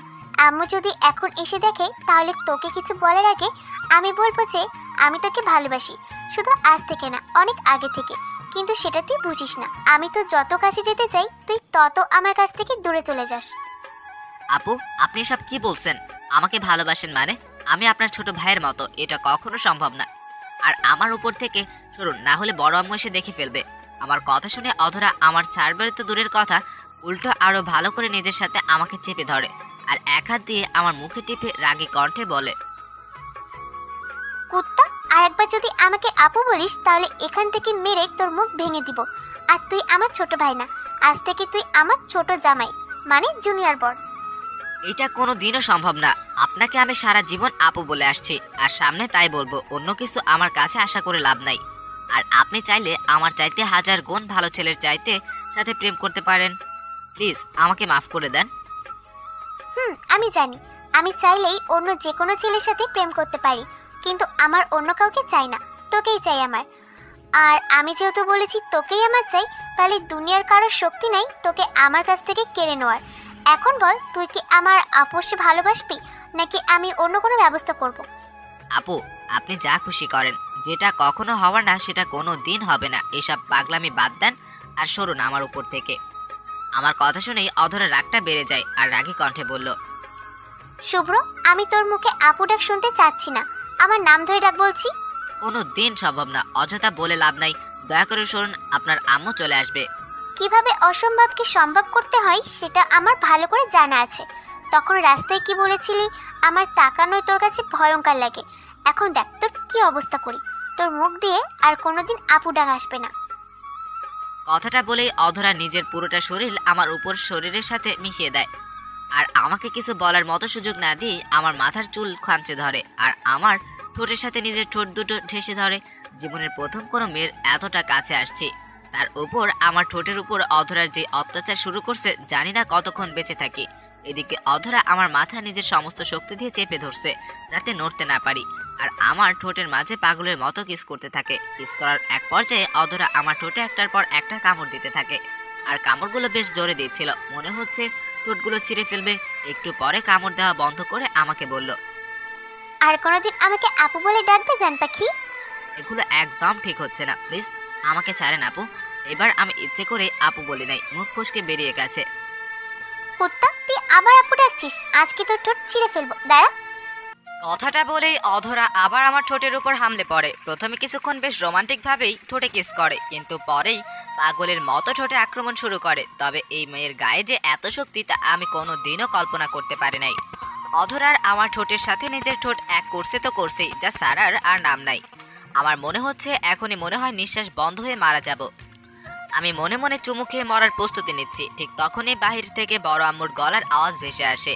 আর এটা শুনেই অধরা আমার ঠোঁটে জোরে একটা কামড় দিয়ে আমাকে ছেড়ে দেয়। আমি তাড়াতাড়ি উঠে একটু দূরে গিয়ে দাঁড়াতেই বড় আম্মু রুমে আসে। বড় আম্মু রুমে এসে আমাদের দেখে অবাক হয়ে বলল, অধরা মা, তোর কি হয়েছিল? তুই হঠাৎ অজ্ঞান হয়ে গেলি কেন? আম্মু, তেমন কিছু হয়নি, হঠাৎ মাথাটা ঘুরে গেছিল, তাই এমন হয়েছে। আচ্ছা, তুই রেস্ট কর, আমি ডাক্তারকে কল করছি, একটু পরেই চলে আসবে। না আম্মু, ডাক্তার আসা লাগবে না, আমি এখন সুস্থ আছি। শুধু শুধু ডক্টর ডেকে ঝামেলা করার দরকার নেই। না, ডাক্তার একবার আসুক, এসে তোকে দেখে যাক। আমি বললাম না ডক্টর আসা লাগবে না, তাহলে এক কথা বারবার কেন বলো? প্রয়োজন হলে পরে আমি নিজে ডক্টরের কাছে যাব। অধরার রাগ দেখে বড় আম্মু একটু চুপ হয়ে যায়, কারণ বাড়ির সবাই জানে অধরার রাগটা একটু বেশি। ওর কথার বিরুদ্ধে গেলেই রেগে যায় অধরা। অধরা যখন কথা বলছিল তখন হঠাৎই বড় আম্মু আমার দিকে খেয়াল করে, আর আমার অবস্থা দেখে বড় আম্মু বলল, কি রে শুভ্র, তোর ঠোঁট এমন ফুলে গেল কেন? মাথার চুল এমন এলোমেলো হয়ে আছে কেন? দেখে মনে হচ্ছে কারোর সাথে যুদ্ধ করে আসছিস। বড় আম্মুর কথা শুনে এবার আমার সত্যি সত্যি ভয়ে গলা শুকিয়ে গেছে। তাকে কি বলে বুঝতে পারছি না। আর যদি বড় আম্মু এখন সত্যিটা বুঝতে পারে তাহলে কি হবে সেটাই আমার চিন্তার বাহিরে। আমি একটু ভয়ে ভয়ে অধরার দিকে তাকিয়ে দেখি রাক্ষসীটা আমার এমন অবস্থা দেখে মিটমিট করে হাসতেছে। এইটা দেখে রাগে আমার গা জ্বলে যাচ্ছে। তখন আমি বললাম, বড় আম্মু তুমি তো জানো আমার কয়েকদিন ধরে অ্যালার্জির সমস্যা হচ্ছে। এখনো মনে হয় তার জন্য ঠোঁট ফুলে গেছে, আর মাথা চুলকানোর কারণে চুলগুলো এলোমেলো হয়ে গেছে। কিরে, তোর ঠোঁট দেখে তো মনে হয় না এটা অ্যালার্জির কারণে ফুলে গেছে। কামড় পড়লে যেমন ঠোঁট ফুলে যায়, তোর ঠোঁটটাও ঠিক তেমন ফুলে গেছে। বড় আম্মুর কথা শুনে আমি মাথা নিচু করে চুপ হয়ে থাকি। আসলে এই মুহূর্তে আমি বলার মতো কোনো কথা খুঁজে পাচ্ছি না। তখন পাশ থেকে অধরা বলল, আম্মু তুমি দেখছো অ্যালার্জির কারণে শুভ্র ঠোঁট ফুলে গেছে, তারপর তুমি তাকে হাজারটা প্রশ্ন করছো। পরও তো তুমি এগুলো জিজ্ঞাসা করতে পারবে। বুঝি না তোদের দুজনের কি হয়েছে। কালকে তোরা দুজনে মিলে ডাক্তারের কাছে যাবি, না হলে বাড়িতে তোদের খাবার বন্ধ। অসুস্থতা নিয়ে বাসায় বসে থাকবি আর বাড়ির মানুষকে টেনশন দিবি। আবার কিছু বলতে গেলে উঠে রাগ দেখাবি। তোদের জ্বালায় আর বাঁচি না। কথাটা বলেই বড় আম্মু রুম থেকে চলে গেল। আমিও যখন বড় আম্মুর পিছু নিয়ে রুম থেকে বেরোতে যাচ্ছি, ঠিক তখন অধরা বলল, এই শুভ্র দাঁড়াও। অধরার কথা শুনে আমি একবার বেরোতে গিয়ে থেমে যাই, কিন্তু পিছনে না তাকিয়ে আবার যখন বাইর হতে যাব তখন অধরা আবার বলল, শুভ্র তুই কি আমার কাছে আসবি, নাকি আমি উঠে গিয়ে তোকে ধরে আনবো? আর আমি যদি তোর কাছে যাই তাহলে কিন্তু সেটা তোর জন্য মোটেও ভালো হবে না। তার চেয়ে ভালো তুই নিজে আমার কাছে আয়। অধরার কথা শুনে জায়গার মাঝেই যেন আমার পা আটকে যায়, কারণ আমি জানি এই মেয়েকে দিয়ে কোনো বিশ্বাস নাই। এখন যদি ওর কথা অমান্য করে আমি চলে যাই তাহলে আবার গিয়ে সবার সামনে উল্টাপাল্টা কিছু করে ফেলবে। তখন কোনো না পেয়ে এক প্রকার বাধ্য হয়ে আবার সামনে গিয়ে একটু দূরে দাঁড়িয়ে বললাম, বলুন কি বলবেন? এত দূরে দাঁড়িয়ে আছো কেন? আমার সামনে এসে বসো। না, আমি এখানেই ঠিক আছি, বলুন কি বলবেন। আমার কথা শুনে অধরা বসা থেকে একটু উঠে এসে একটা টানে মেরে তার সামনে বসিয়ে দেয়, আর একটু গম্ভীর সুরে বলল, তোমাকে ভালো করে কিছু বললে কানে যায় না? এরপর থেকে যেন আমার এক কথা দুবার বলতে না হয়, নাহলে কিন্তু ভালো হবে না বলে দিলাম। সেটা পরে দেখা যাবে, এখন কেন ডাকছেন সেটা বলুন। যদি কোনো কাজ থাকে বলুন, করে দিচ্ছি, না হলে আমি গেলাম। আমার কথার কোনো জবাব না দিয়ে অধরা তার কমল হাত দিয়ে আমার ঠোঁটগুলোতে স্পর্শ করে, আর অধরার হাতের ছোঁয়া পেয়ার সাথে সাথে আমার ঠোঁটের ব্যথায় ওহ করে উঠি। আসলে অধরা আমার ঠোঁটগুলোতে এমনভাবে কামড় দিয়েছে যে এখন ব্যথা ঠিকমতো কথাও বলতে পারছি না। তার উপর অধরা আমার ঠোঁটে হাত দেওয়ায় মনে হয় ব্যথাটা আরো বেড়ে গেছে। তখন অধরা বলল, শুভ্র আমি সত্যি খুব খুব সরি তোমার কাছে। আসলে আমি বুঝতে পারিনি তোমার ঠোঁটের এমন খারাপ অবস্থা হয়ে যাবে। আর আমারই বা কি দোষ বল? তোমার ঠোঁটগুলোর মাঝে কি এমন নেশায় মেশানো আছে নিজেও জানি না। তোমার ঠোঁটের সাথে আমার ঠোঁটগুলো মেশাতেই আমি এক প্রকার পাগল হয়ে যাই। তাই তো আমি নিজেও জানি না তখন কি করে তোমার ঠোঁটের এমন অবস্থা করে ফেলেছি। প্লিজ আমার কলিজা, আমাকে মাফ করে দাও, আর কখনো এমন করব না। আমি অধরার কথাগুলো শুনে কোনো জবাব দিলাম না। আসলে তাকে বলার মতন কোনো কথা আমার কাছে নাই, আর আমি বললেও সে আমার কথা শুনবে না। তখন আমি অধরাকে কিছু না বলে তার চোখের দিকে একবার তাকিয়ে যে তার সামনে থেকে উঠে যাচ্ছে, ঠিক তখন অধরা আমার হাত ধরে ফেলে, আর আমি কিছু বলার আগেই আমাকে তার কাছে টেনে নিয়ে আমার ঠোঁটগুলো তার ঠোঁটের সাথে মিশিয়ে দেয়। অধরা এক হাত দিয়ে আমার মাথার পিছনে চেপে ধরে আর অন্য হাত দিয়ে আমার শার্টসহ বুকে খামচে ধরে। আমি প্রথমে তার কাছ থেকে ছুটার জন্য একটু নড়াচড়া করলে অধরা আমার ঠোঁট হালকা কামড় দেয়, আর আমি তার চোখের দিকে তাকাতেই অধরা তার চোখে ইশারা করে না নড়ার জন্য। তাই আমিও আর কামড়ের ভয়ে তাকে বাধা দেইনি। এর অধরা নিজের ইচ্ছে মতো করে প্রেমী স্টাইলে অনেকক্ষণ ধরে ওর নিজের স্বাদ মিটিয়ে নেয়, তবে কোনো কামড় দেয়নি। কিছুক্ষণ পর আমাকে ছেড়ে দিলে দুজনে বসে হাঁপাতে থাকি আর বড় বড় নিঃশ্বাস নিতে থাকি। তখন অধরা মুচকি হেসে বলে, আমি তোমার ঠোঁটের 12টা বাজিয়েছিলাম, আবার আমি এখন এর চিকিৎসা করে দিলাম। এরপর থেকে যদি আমার কথা অমান্য করো তাহলে প্রথমে তোমার ঠোঁটের উপর অত্যাচার করব, পরে আমি আবার এখনকার মতো চিকিৎসা করব। এতে এতে দুবারই আমার লাভ হবে। সো সাবধান মিস্টার শুভ্র। আর আমি যদি কোনো অন্যায় না করি তাহলে আর আমার সাথে এমন করবেন না তো? সেটা আমি ভেবে দেখব, তবে তুমি অন্যায় করলে আমারই লাভ হবে। আজকের মতো তোমাকে শাস্তি দিতে পারবো। আমি আর সেখানে না দাঁড়িয়ে সোজা আমার রুমে চলে আসি, আর রুমে এসে দরজা বন্ধ করে বিছানায় বসে ভাবতে থাকি এটা আমার সাথে কি হচ্ছে। আমি এ কোন বিপদের মাঝে পড়লাম।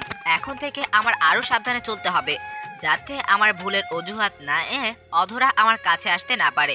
না হলে আবার কোন দিন নিজের অজান্তেই নিজের অতীত আর বর্তমানটা ভুলে গিয়ে অধরার ডাকে সাড়া দিয়ে বসি। এসব চিন্তা করতে করতে বিছানায় শুয়েই ঘুমিয়ে পড়ি আমি। এখন দিন যত যাচ্ছে অধরার আমার উপর অধিকার দেখানোটাও ততটাই বাড়ছে, আর আমিও যতটুকু সম্ভব অধরার কাছ থেকে পালিয়ে চলার চেষ্টা করি, কিন্তু মাঝে মাঝে সেটা আর হয়ে ওঠে না। কোনো না কোনোভাবে অধরা আমাকে ধরে ফেলে, আর এক বাড়িতে থেকে কতক্ষণ আর একজনের কাছ থেকে পালিয়ে বেড়ানো যায়। আর এইদিকে কলেজে ইদানিং তৈরি হয়েছে নতুন আরেক ঝামেলা, কারণ অধরা আপুর বান্ধবী অন্তরা আপুর হাবভাব খুব একটা ভালো লাগছে না। প্রয়োজন ছাড়াই দিনে 10 বার কল দেয়। কলেজ গেলে ইচ্ছে করে গায়ে পড়ে কথা বলতে আসে। যদি তাকে এড়িয়ে চলে তাহলে বিভিন্নভাবে ইমোশনাল ব্ল্যাকমেল করে। এইদিকে অন্তরা আপুর বিষয়টা আমার জন্য যেমন বিরক্তিকর, কারণ হচ্ছে যেটা আমি মুখে বলতে পারি না। অন্যদিকে অন্তরার বিষয়টা নিয়ে দিন দিন বেশ রেগে যাচ্ছে। এখন শুধু ভয়, কোন দিন জানি অধরাই এই ভয়ঙ্কর রাগের সামনে আমার না হয় অন্তরা আপুর পড়তে হয়, সেটাই ভাবছি। আজকে কলেজে এসে আমি আমার বন্ধুদের সাথে মাঠে বসে গল্প করছি, এমন সময় পিছন থেকে অন্তরা আপু এসে আমাকে বলল, শুভ কেমন আছো? এই তো আপু ভালো আছি, আপনি কেমন আছেন? আমিও ভালো আছি। তা আমার সাথে একটু আসো তো, তোমার সাথে আমার কিছু কথা আছে। কি কথা আপু? এখানেই বলেন, সমস্যা নেই, ওরা সবাই আমার বেস্ট ফ্রেন্ড। সব কথা সবার সামনে বলা যায় না, তুমি আসো আমার সাথে, কথাটা খুব জরুরি। ঠিক আছে চলেন। তারপর আমি অন্তরা আপুর পিছু পিছু যেতে থাকি, আর অন্তরা আপু আমাকে নিয়ে আমাদের কলেজের পাশে একটা বাগান আছে সেটার কাছে চলে যায়। এখন আমার মনে মনে ভয় হতে থাকে, এই কথা যদি অধরা আপু জানতে পারে যে আমি অন্তরা আপুর সাথে বাগানে আসছি তাহলে আমাকে খুন করতে হয়তো দ্বিতীয়বার ভাববে না। তাই আমি শুধু বারবার এদিকে ওদিক তাকিয়ে দেখছিলাম অধরা আবার এদিকে আসছে নাকি। আমার এরকম এদিক ওদিক তাকানো দেখে অন্তরা আপু বলল, শুভ তুমি অধরার ভয় এমন করছো নাকি যে অধরা এসে আমাদের দেখে নিবে? আসলে আপু আপনি তো জানেন আমার কোনো মেয়ের সাথে কথা বা কোথায় যাওয়া অধরা আপু একদম পছন্দ করে না, তাই একটু ভয় লাগছে। তুমি চিন্তা করো না, আমি তোমার কাছে আসার সময় দেখেছি অধরা ক্লাসে বসে কি যেন নোট করছে। আমি যে তোমার কাছে এসেছি অধরা বুঝতে পারবে না। আচ্ছা আপু, আপনি কি বলবেন তাড়াতাড়ি বলেন, একটু পর আমার আবার ক্লাস শুরু হবে। শুভ, আমি যে সবসময় তোমার আশেপাশে থাকি সেটা কি তুমি বোঝো? আপনার কথাটা ঠিক বুঝলাম না, যা বলার বুঝিয়ে বলেন। শুভ, তোমাকে যেদিন প্রথম দেখি সেদিন থেকেই তোমাকে আমার ভালো লাগে। তারপর অধরার আমার বান্ধবী হওয়ায় তোমার সাথে প্রায় টুকটাক কথা হতো। তখন তোমার কথা বলা, মায়াবী চোখের চাওয়া সব কিছুই যেন আমার রাতের ঘুম কেড়ে নিছে। সত্যি কথা বলতে তোমাকে নিয়ে আমার ভাবতে ভালো লাগে, তোমার সাথে কথা বলতে ভালো লাগে, তার জন্য ইচ্ছে করেই তোমাকে বারবার কল দিই। শুভ, আমি তোমার পাশে সবসময় থাকতে চাই, আমাকে কি সেই সুযোগটা দেবে? অন্তরা আপুর কথা শুনেই বুঝতে পারলাম উনি আসলে কি বলতে চাইছে, তবুও বুঝেও না বোঝার মতো করে বললাম, আপু আপনি কি বলতে চাইছেন সরাসরি বলেন, আপনার এরকম রহস্যময় কথা আমি বুঝতে পারছি না। শুভ, আমি জানি না তুমি কি সত্যি আমার কথা বুঝতে পারছো না নাকি বুঝেও না বুঝার অভিনয় করছো। তবে তুমি যাই করো, আমি আজ আমার মনের কথাটা তোমাকে বলবো। শুভ, আমি তোমার একাকিত্ব জীবনে অংশীদার হতে চাই। আমি তোমাকে অনেক অনেক ভালোবাসি, তাই তো বলি অন্তরা। অন্তরা আপু তার কথাটা শেষ করার আগেই কোথা থেকে যেন অধরা আমাদের পিছন দিয়ে এসে এই কথাটা বলে ওঠে, আর অধরার গলার আওয়াজ শুনে আমি আর অন্তরা দুজনেই অনেকটা ভয় পাই। আমি যখন অধরার দিকে তাকাই তখন ভয়টা আরো বেড়ে যায়, কারণ অধরার ফর্সা সুন্দর মুখটা রাগে লাল হয়ে গেছে, চোখগুলো রক্তিম বর্ণ ধারণ করে আছে। অধরা আমার কাছে এসে বলল, তুই ক্লাস রেখে এখানে এসে কি করছিস? তখন পাশ থেকে অন্তরা আপু বলল, অধরা, শুভকে কিছু বলিস না, ওকে আমি এখানে নিয়ে এসেছি। অন্তরা, তোকে আমি আগেই মানা করেছিলাম তুই যেন শুভ্রের আশেপাশে না আসিস, তাহলে আজ এটা কেন করলি? অধরা, তুই হয়তো এতদিনে বুঝতে পারছিস আমি কেন শুভর সাথে এমন করি। আর একজন মানুষকে তো আর ভালোবাসা কোনো অন্যায় না, তাহলে শুভকে আমি ভালোবাসতে পারবো না কেন? আমি শুভকে ভালোবাসি, আর এই কথাটা বলার জন্যই এখানে নিয়ে আসছি।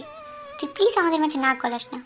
অন্তরার কথা শুনে আমার বুকের ভিতর ধরফর করতে শুরু করলো, কারণ একে তো অধরার রাগে লাল হয়ে আছে, কখন কি করে বসে তার কোনো ঠিক নাই। এর মাঝে অন্তরা যে কথা বলল খোদাই জানে অধরা এখন কি করে। অন্যদিকে অন্তরার কথা শুনে অধরার পায়ের রক্ত মাথায় উঠে যায়। যেখানে অধরা শুভ্রকে কোনো মেয়ে ভালোবাসবে তো দূরের কথা, চোখ তুলে তাকালেও ওই মেয়ের খবর করে ছেড়ে দেয়, সেখানে অন্তরা বলছে শুভ্রকে ভালোবাসে, আবার বলে তাদের মাঝে নাকি না গলাতে। তখন অধরা নিজের রাগটা একটু কন্ট্রোল করে বলল, তোদের প্রেমের মাঝে আমার নাক গলানোর কোনো দরকার নেই, কিন্তু তুই আমার একটা প্রশ্নের উত্তর দে, তাহলে আমি তোদের মাঝখান থেকে চলে যাব। বল, কি কথা বলবি? আচ্ছা ধর, একজন মানুষকে তুই অনেকদিন ভালোবেসে আসছিস, তাকে নিজের করে পেতে অনেক কষ্ট করছিস, প্রতিটা মুহূর্ত তার পেছনে ছায়ার মতো পড়ে থাকিস, তাকে ছাড়া তুই জীবনের অন্য কিছু ভাবতে পারিস না।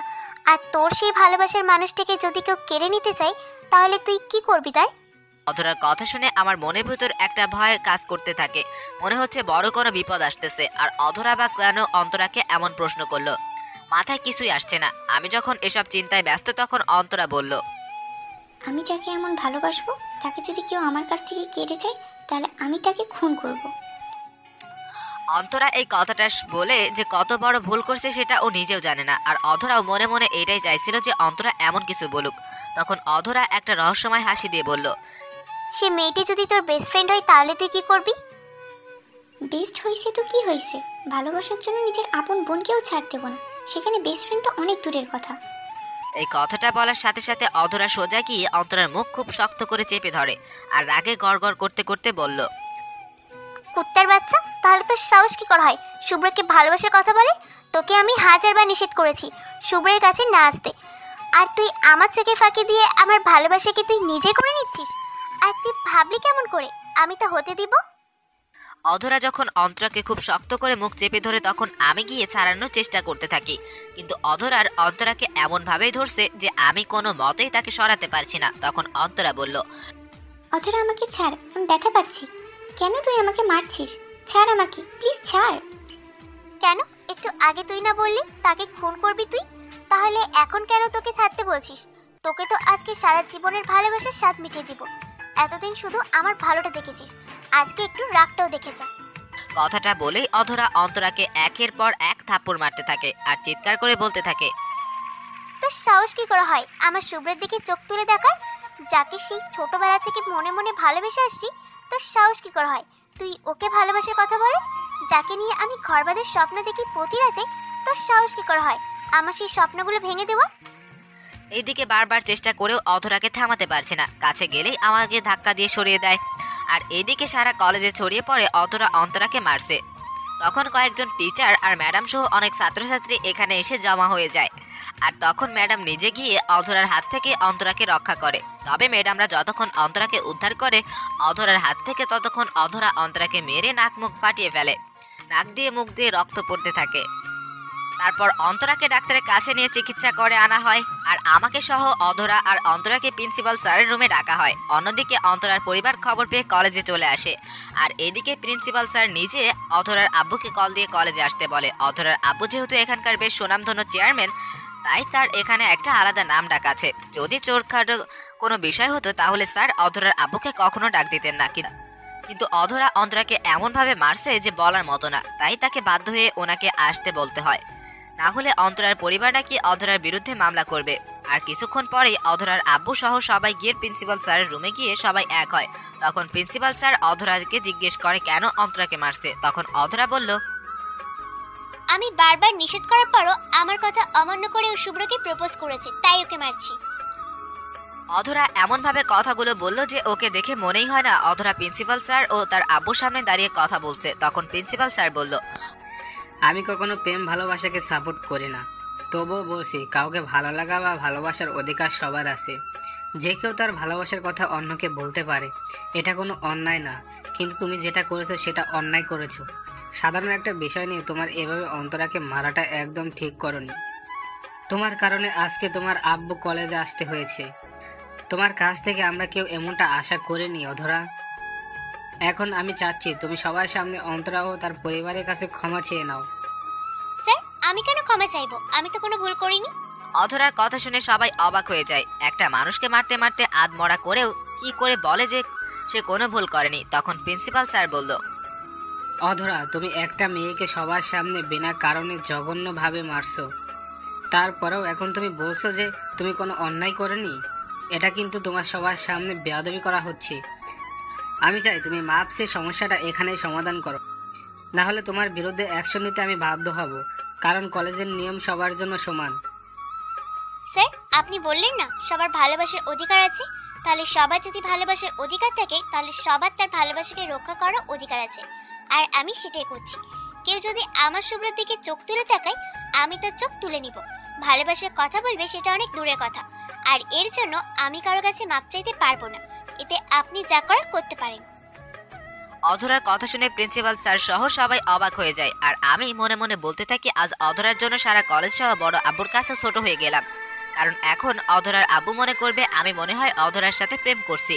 তখন প্রিন্সিপাল স্যার বলল, চেয়ারম্যান সাহেব, এবার আপনি আপনার মেয়েকে একটু বোঝান, না হলে সমস্যাটা আরো বড় হয়ে যাবে আর কলেজের নাম খারাপ হবে।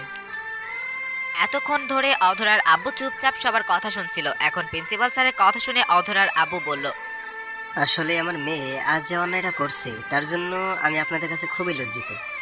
আমি আমার মেয়ের হয়ে আপনাদের কাছে ক্ষমা চাই, দয়া করে আপনারা মাফ করে দেন। আসলে অধরার আব্বু চেয়ারম্যান ও ভালো মানুষ হিসেবে সবার কাছে বেশ পরিচিত। সবসময় মানুষের জন্য নিজেকে উজাড় করে দেয়। তার এমনভাবে মাপ চাওয়া দেখে অন্তরার পরিবারও খুশি হয়ে সব ভুলে যায়। তখন অধরার আব্বু অন্তরার কাছে গিয়ে বলে, মামনি, আমি তোমার বাবার বয়সী হয়ে তোমার কাছে মাপ চাইছি, আমার মেয়েকে তুমি মাফ করে দাও, সে আর কখনো এমন করবে না। অধরার আব্বুর কথা শুনে অন্তরার মাথা নিচু করে চুপ করে থাকে। তখন তিনি আবার বলেন, শুভ্র, আর তুমি কি দুজন দুজনকে ভালোবাসো?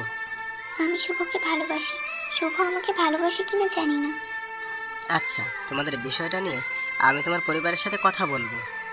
অধরার আব্বুর কথা শুনে অন্তরার মুখে যেন চাঁদের হাসি ফুটে ওঠে। অন্তরা তখন লজ্জা মিশ্রিত চোখে শুভ্রর দিকে তাকিয়ে বলল, আঙ্কেল, আপনারা যা ভালো মনে করেন। এদিকে অধরার আব্বুর কথা শুনে আমার মাথা 360 ডিগ্রি অ্যাঙ্গেলে ঘুরতে থাকে। সারা জীবন শুনে আসলাম বিয়ের কথা বাড়িতে হয়, কিন্তু জীবনে প্রথম দেখলাম বিয়ের কথা কলেজেও হয়, তাও আবার নিজের বিয়ের কথা। আমি আর চোখে অধরার দিকে তাকিয়ে দেখি অধরার কি অবস্থা, আর অধরার দিকে তাকিয়ে আমার ভিতরে ভয় লেগে যায়।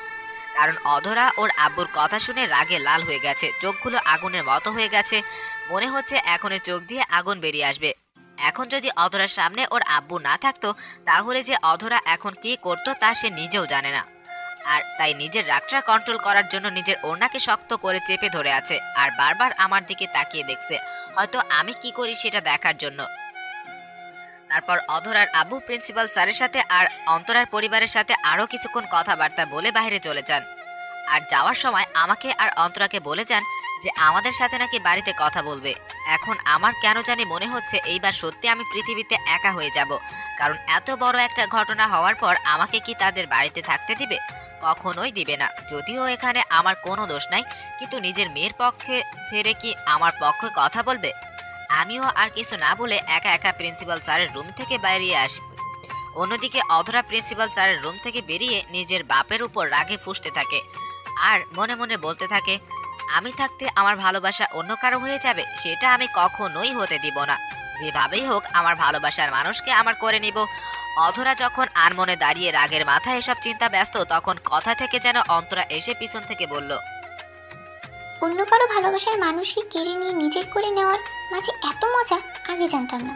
তাহলে কাজটা আরো অনেক আগেই করতাম। তুই যতই বদরাগী হোস না কেন, তোর বাপটা অনেক ভালো, নাহলে নিজের মেয়ের ভালোবাসাকে আবার অন্য কারো হাতে দিতে রাজি হয় নাকি? শুধু একবার শুভকে নিজের করে নি, তারপর তোকে বোঝাবো আমাকে মারার মজা। অন্তরার কথা শুনে অধরার ইচ্ছে করছে অন্তরাকে এখনই খুন করে ফেলতে, কিন্তু অনেক কষ্টে নিজের রাগটা কন্ট্রোল করে অধরা বলল, মুখ দিয়ে শুধু ভালোবাসি কথাটা শুধু বলতে চেয়েছিলি, সেটাও বলতে পারিস নাই। তার আগেই তোর মুখ আমি ভেঙে দিচ্ছি। আর এখন যদি আবার বিয়ে করার কথা চিন্তা করিস, তাহলে বুঝতেই পারছিস তোকে আমি কি করব। এখন আমার সামনে থেকে সরে যা, নাহলে তোর এই ভাঙা মুখ আমি আবার কখন ভেঙে ফেলি তার কোনো ঠিক ঠিকানা নেই। তারপর আমার শুভ্রকে বিয়ে করবি তো দূরের কথা, তোকে রাস্তায় রিস্কাওয়ালা বিয়ে করবে না। অন্তরার কথা শুনে অন্তরার মুখটা চুপসে যায়। তখন অন্তরা বলল, তোর আব্বু যেহেতু কথা দিছে, তাহলে তুই কিছুই করতে পারবি না। আর কালকেই আমি আমার পরিবার থেকে লোক পাঠাবো তোদের বাড়িতে, তোর শুভকে সারা জীবনের জন্য তোর কাছ থেকে আমার কাছে নিয়ে আসতে। জেগে থেকে স্বপ্ন দেখা ভালো না, আর তুই এখন তাই করছিস। একটা কথা মনে রাখিস, তুই শুভ্রের কাছে যাওয়ার আগে আমি ওকে আমার করে নিব। শুভকে জামাই হিসেবে তোর বাবা কখনো মানবে না। আর এখন যেহেতু তোর আব্বু জেনে গেছে তুই শুভকে ভালোবাসিস, তাই তোর বাবা চাইবে শুভ তোর জীবন থেকে চলে যাক। আর আমি সেই সুযোগটা নিয়ে শুভকে সারা জীবনের জন্য আমার করে নেব। তুই এ নিয়ে চিন্তা করে আবার রাতের ঘুম হারাম করিস না। এতদিন আমি ভাবতাম কিভাবে আব্বুকে বলবো যে আমি শুভ্রকে ভালোবাসি, কিন্তু আজকে তোর কারণে সেটা জেনে গেছে। এতে অবশ্য আমারই ভালো হয়েছে, নিজে কষ্ট করে বলতে হয়নি। এখন তুই শুধু দেখ কি করে আমি আমার ভালোবাসা আমার করে নিই। তুই তোর ওই ভাঙা মুখ নিয়ে দাওয়াত খেতে আসিস, যা এখন সামনে থেকে। দেখে নেব তোকে। কথাটা বলেই অন্তরা হনহন করে সেখান থেকে চলে যায়। আর অধরা তখন মনে মনে শুভ্রকে খুঁজতে থাকে, কিন্তু পুরা কলেজ খুঁজেও শুভ্রকে পায়নি অধরা। তখন মন খারাপ করে বাড়িতে চলে যায়। এদিকে আমি কলেজ থেকে সোজা বেরিয়ে নদীর পাড়ে চলে আসি, আর সেখানে সন্ধ্যা পর্যন্ত একাই বসে থাকি। এর ভিতরে অধরা বেশ কয়েকবার কল দিছে, কিন্তু আমি কল রিসিভ করিনি। আজ নিজেকে সত্যি খুব একা মনে হচ্ছে। এতিম হয়েও এতদিন খুব একটা মা বাবার কথা মনে পড়েনি, কিন্তু আজকে অনেক মনে হচ্ছে। জানি না বাড়িতে গেলে আমার জন্য কি অপেক্ষা করছে। তারা হয়তো ভাববে এতদিন তাদের ঘরে খেয়ে পড়ে তাদের সাথে আমি বেইমানি করছি, হয়তো আজকেই আমাকে তাদের বাসা থেকে বের করে দিবে। এরকম নানান চিন্তা করতে করতে প্রায় রাত হয়ে গেছে। তাই ভাবছি বাড়িতে যাই, যা আছে কপালে তাই হবে। আর আমি বাড়িতে এসে দেখি বাড়ির পরিবেশটা বেশ শান্ত লাগছে। আমি তখন চুপচাপ আমার রুমে চলে যাই। আর আমি আমার রুমে আসার একটু পরেই আয়ান মানে আমার ছোট নবাব এসে বলল, ভাইয়া এতক্ষণ তুমি কোথায় ছিলে? সে কখন থেকে তোমাকে খুঁজতাছি। আমি একটু বাইরে ছিলাম ছোট নবাব, তুমি কেন খুঁজতেছিলে আমাকে? আব্বু তোমাকে ডাকতেছে, বলছে তুমি বাসায় আসলে আব্বুর সাথে দেখা করতে হবে। আয়নের কথা শুনে মনের ভিতর একটা অজানা ভয় কাজ করতে লাগলো। জানি না এখন বড় আব্বুর সামনে আমাকে কোন পরিস্থিতির সামনে পড়তে হয়, তবে কেন জানি মনে হচ্ছে আমার জন্য খারাপ কিছুই অপেক্ষা করছে। তখন মনে মনে চিন্তা করলাম, যা আছে কপালে তাই হবে, এত ভেবে লাভ নাই, দেখি গিয়ে কি হয়। আর আল্লাহ যা করেন মানুষের ভালোর জন্যই করেন। এসব নানান চিন্তা করে আমি আয়ানকে বললাম, ছোট নবাব তুমি গিয়ে বড় আব্বুকে বলো শুভ্র ভাইয়া এক্ষুনি আসতেছে। আচ্ছা তাহলে তুমি তাড়াতাড়ি আসো, আমি গেলাম। কথাটা বলেই আয়ান আমার রুম থেকে বেরিয়ে যায়, আর আমি দপ করে বিছানায় বসে পড়ি। আসলে অতিরিক্ত চিন্তায় মাথাটা কেমন ঝিমঝিম করছে, কোনো কিছু তেমন ভালো লাগছে না। তারপর আমি ওয়াশরুমে গিয়ে হাত মুখে পানি দিয়ে নিজেকে একটু ফ্রেশ করে নেই। তারপর আস্তে আস্তে বড় আব্বুর রুমের গিয়ে যেতে থাকি।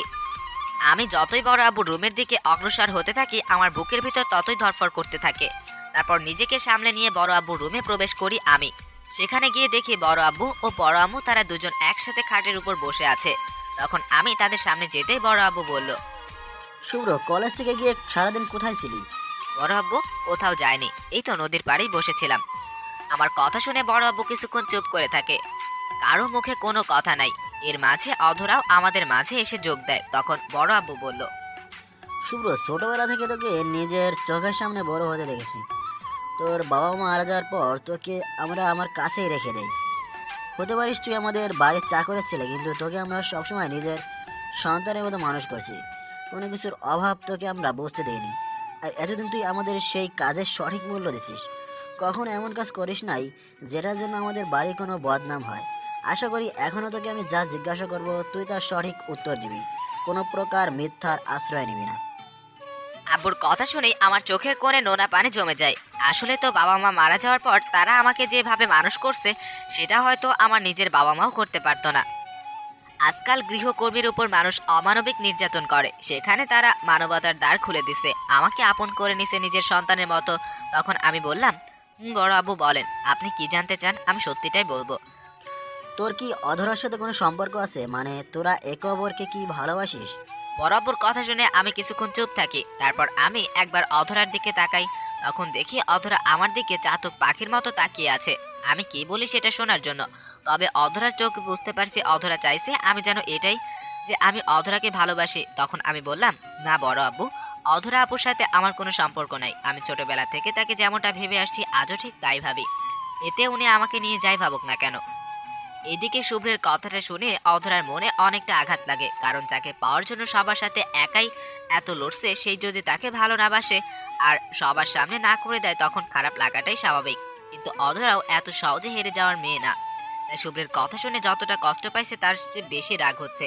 এখন ইচ্ছে করছে সবার সামনে গিয়ে এক ঘুষিতে নাকটা ফাটিয়ে দিতে, কিন্তু অনেক কষ্টে নিজের রাগটা কন্ট্রোল করছে অধরা। তখন বড় আব্বু বলল, তার মানে কি তুই অন্তরাকে পছন্দ করিস? না বড় আব্বু, অন্তরার সাথে আমার কোনো সম্পর্ক নাই। আর আজ যেটা হয়েছে তার জন্য আমি আপনার কাছে ক্ষমা চাচ্ছি, যদিও এটার মাঝে আমার কোনো দোষ নাই। আমি অন্তরাকে কথা দিছি, তুমি যদি রাজি থাকো তাহলে আমি অন্তরার পরিবারের সাথে কথা বলবো। এখন তোমার কি মতামত? বড় আব্বুর কথা শুনে অধরা আমার দিকে চোখ বড় বড় করে তাকিয়ে আছে, হয়তো আমি কি বলি সেটা জানার জন্য। তখন আমি বললাম, অন্তরাকে আমি ভালোবাসি না এটা সত্যি কথা, তবে আপনি যদি বলেন তাকে বিয়ে করতে তাহলে আমি রাজি আছি, কারণ আপনাদের জন্য আমি সব করতে পারি। আর এইটা তো সামান্য একটা বিয়ে মাত্র। আমি কথাটা বলার সাথে সাথে আমার গালে ঠাস করে 2টা থাপ্পড় বসিয়ে দেয় অধরা, আর আমার শার্টের কলার ধরে চিৎকার করে বলতে থাকে, ওই কুত্তা, তোর সাহস কি করে হয় অন্য মেয়েকে বিয়ে করার কথা বলার? তুই জানিস না আমি তোকে ভালোবাসি, তাহলে তুই কোন সাহসে ওই অন্তরাকে বিয়ে করার কথা বলিস? কিন্তু আমি আপনাকে ভালোবাসি না। আপনার একজনের ভালোবাসা পাওয়ার জন্য আমি আপনার পুরো পরিবারের সাথে বিশ্বাসঘাতকতা করতে পারবো না, আর তাই আপনার আব্বু যা বলবে আমি তাই করতে রাজি। অধরার এমন রাগ আর কথা বলা দেখে অধরার আব্বু আম্মু চুপ করে বসে দেখতে থাকে কি হয়। তখন অধরা আবার বলল, আমি এত কিছু জানি না। শুভ্রকে আমি সেই ছোটবেলা থেকে পছন্দ করি, ওর জন্য কলেজে নিজের নামে বদনাম করেছি। সবাই আমাকে আড়ালে গুন্ডি বলে ডাকে, বদরাকি বলে ডাকে, শুধু ওর জন্য, কারণ শুধু ওকে নিজের করে পেতে সবার সাথে বাজে ব্যবহার করছি। আর আজ যদি কেউ আমার সেই ভালোবাসা অন্যকে দিয়ে আসতে চাই তাহলে ভালো হবে না বলে দিলাম।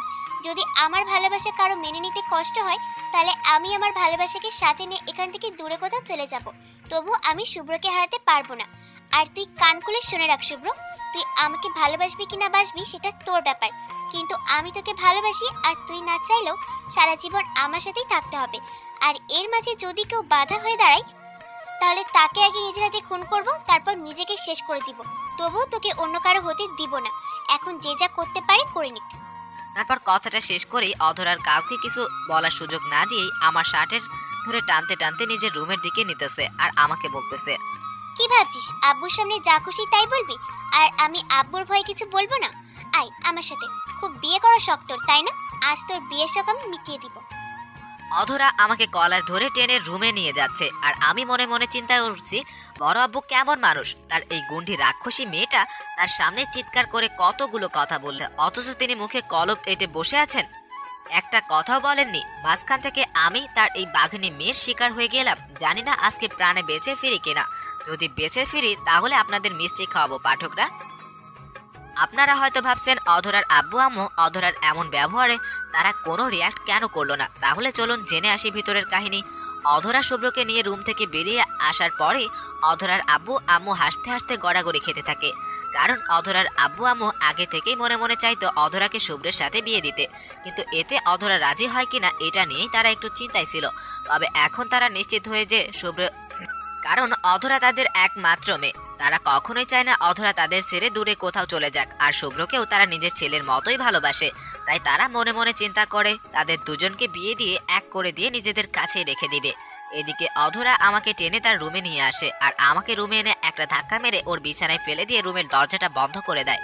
অধরা দরজা বন্ধ করে আমার দিকে রাগে ফুঁসতে ফুঁসতে এগিয়ে আসতে থাকে। তখন আমি বললাম, আপু প্লিজ আমাকে কিছু করবেন না, আমাকে যেতে দিন প্লিজ।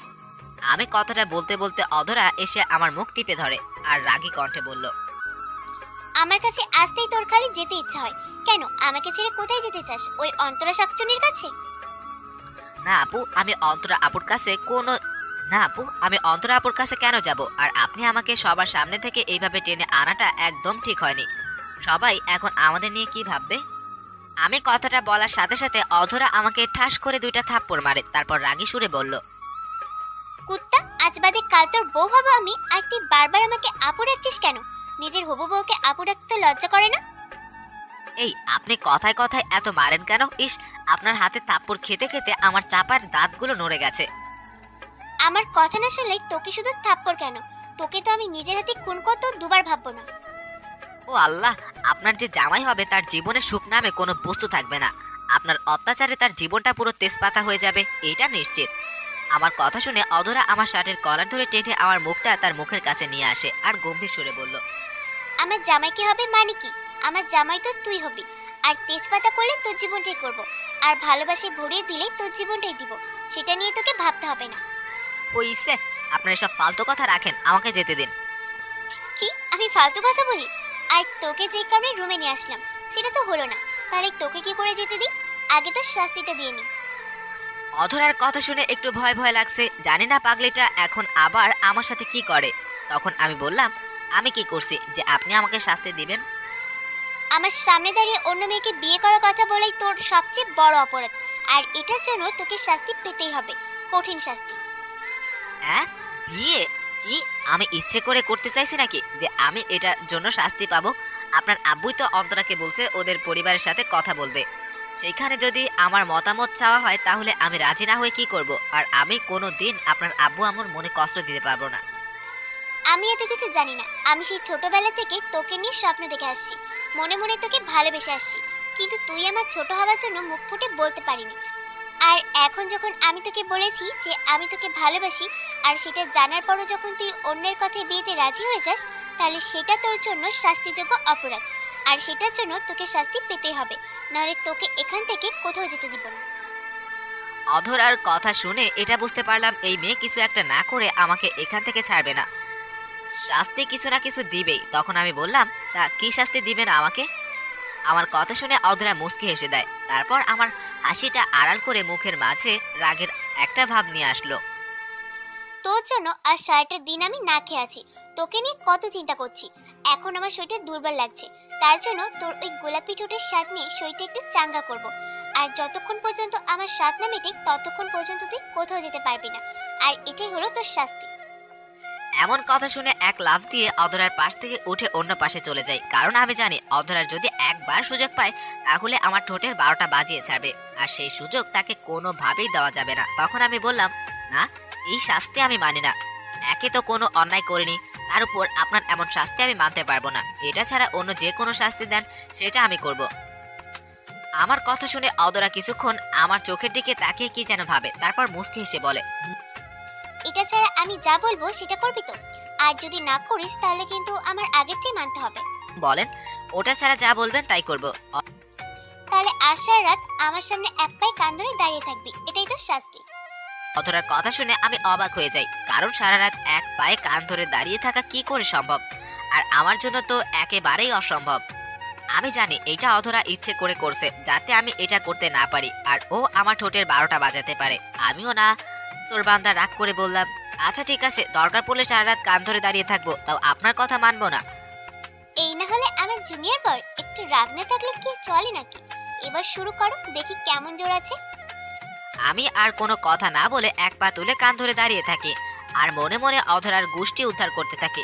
রাক্ষসী, আমাকে এমন শাস্তি দিচ্ছিস, তোর কপালে জামাই মিলবে না, তোর 22টা বাচ্চা হবে, আর তোর বিয়ে না হলে আমার বাচ্চা কাচ্চা হবে কোথা থেকে? সত্যিই তো ওই গন্ডির অত্যাচারে আমার জীবনটা শেষ হয়ে গেল। আর বড় আব্বু আর বড় আম্মু, তারাই বা কেমন? আমাকে নাকি তারা অনেক ভালোবাসে, তাহলে কোথায় গেল তাদের ভালোবাসা?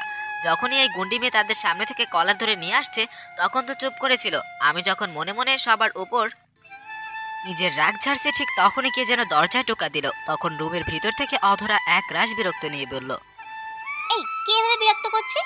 তখন বাইরে থেকে অধরার আম্মু বলল, অধরা মা, দরজাটা খুল, তোর সাথে কথা আছে। তোমাদের সাথে আমার কোনো কথা নেই, তোমরা কেউ আমার সুখ চাও না, আমি তোমাদের সাথে কথা বলতে চাই না, চলে যাও আমার রুমের সামনে থেকে। আরে একবার দরজাটা খুলবি তো? আমরা কি বলিস আগে সেটা শোন, পরে না হয় আমাদের সাথে রাগ করে থাকবি। বড় আম্মুর কথা শুনে আমি বললাম, আচ্ছা দরজাটা খুলে দিই, দেখেন ওনারা কি বলে। তুমি একদম কান ছাড়বে না বাবু, যেভাবেই আছো ঠিক সেভাবেই থাকো, না হলে পরে কি হবে বুঝতেই পারছো। আমি কি দরজা খুলে দিচ্ছি। অধরার কথা শুনে আমি মাথা নিচু করে কান ধরে দাঁড়িয়ে থাকি, আর অধরা গিয়ে রুমের দরজা খুলে দেয়। আর অধরা দরজা খোলার সাথে সাথে বড় আব্বু আর আয়ান রুমে আসে, আর তারা সবাই রুমে এসে আমাকে এই অবস্থায় দেখে মিটমিট করে হাসতে থাকে। তখন বড় আব্বু বলল, শুভ্র, কান ছেড়ে সোজা হয়ে দাঁড়া। না, যদি কারো কথা শুনে কান ছেড়ে দিস তাহলে তোর খবর আছে শুভ্র। কেউ যেমন আমাদের ভালোবাসা মানতে পারছে না, তাহলে আমাদের মাঝে যেন না আসে।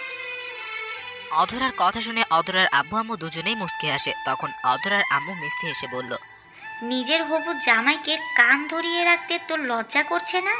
জামাইকে সম্মান আর ভালোবাসতে শিখ।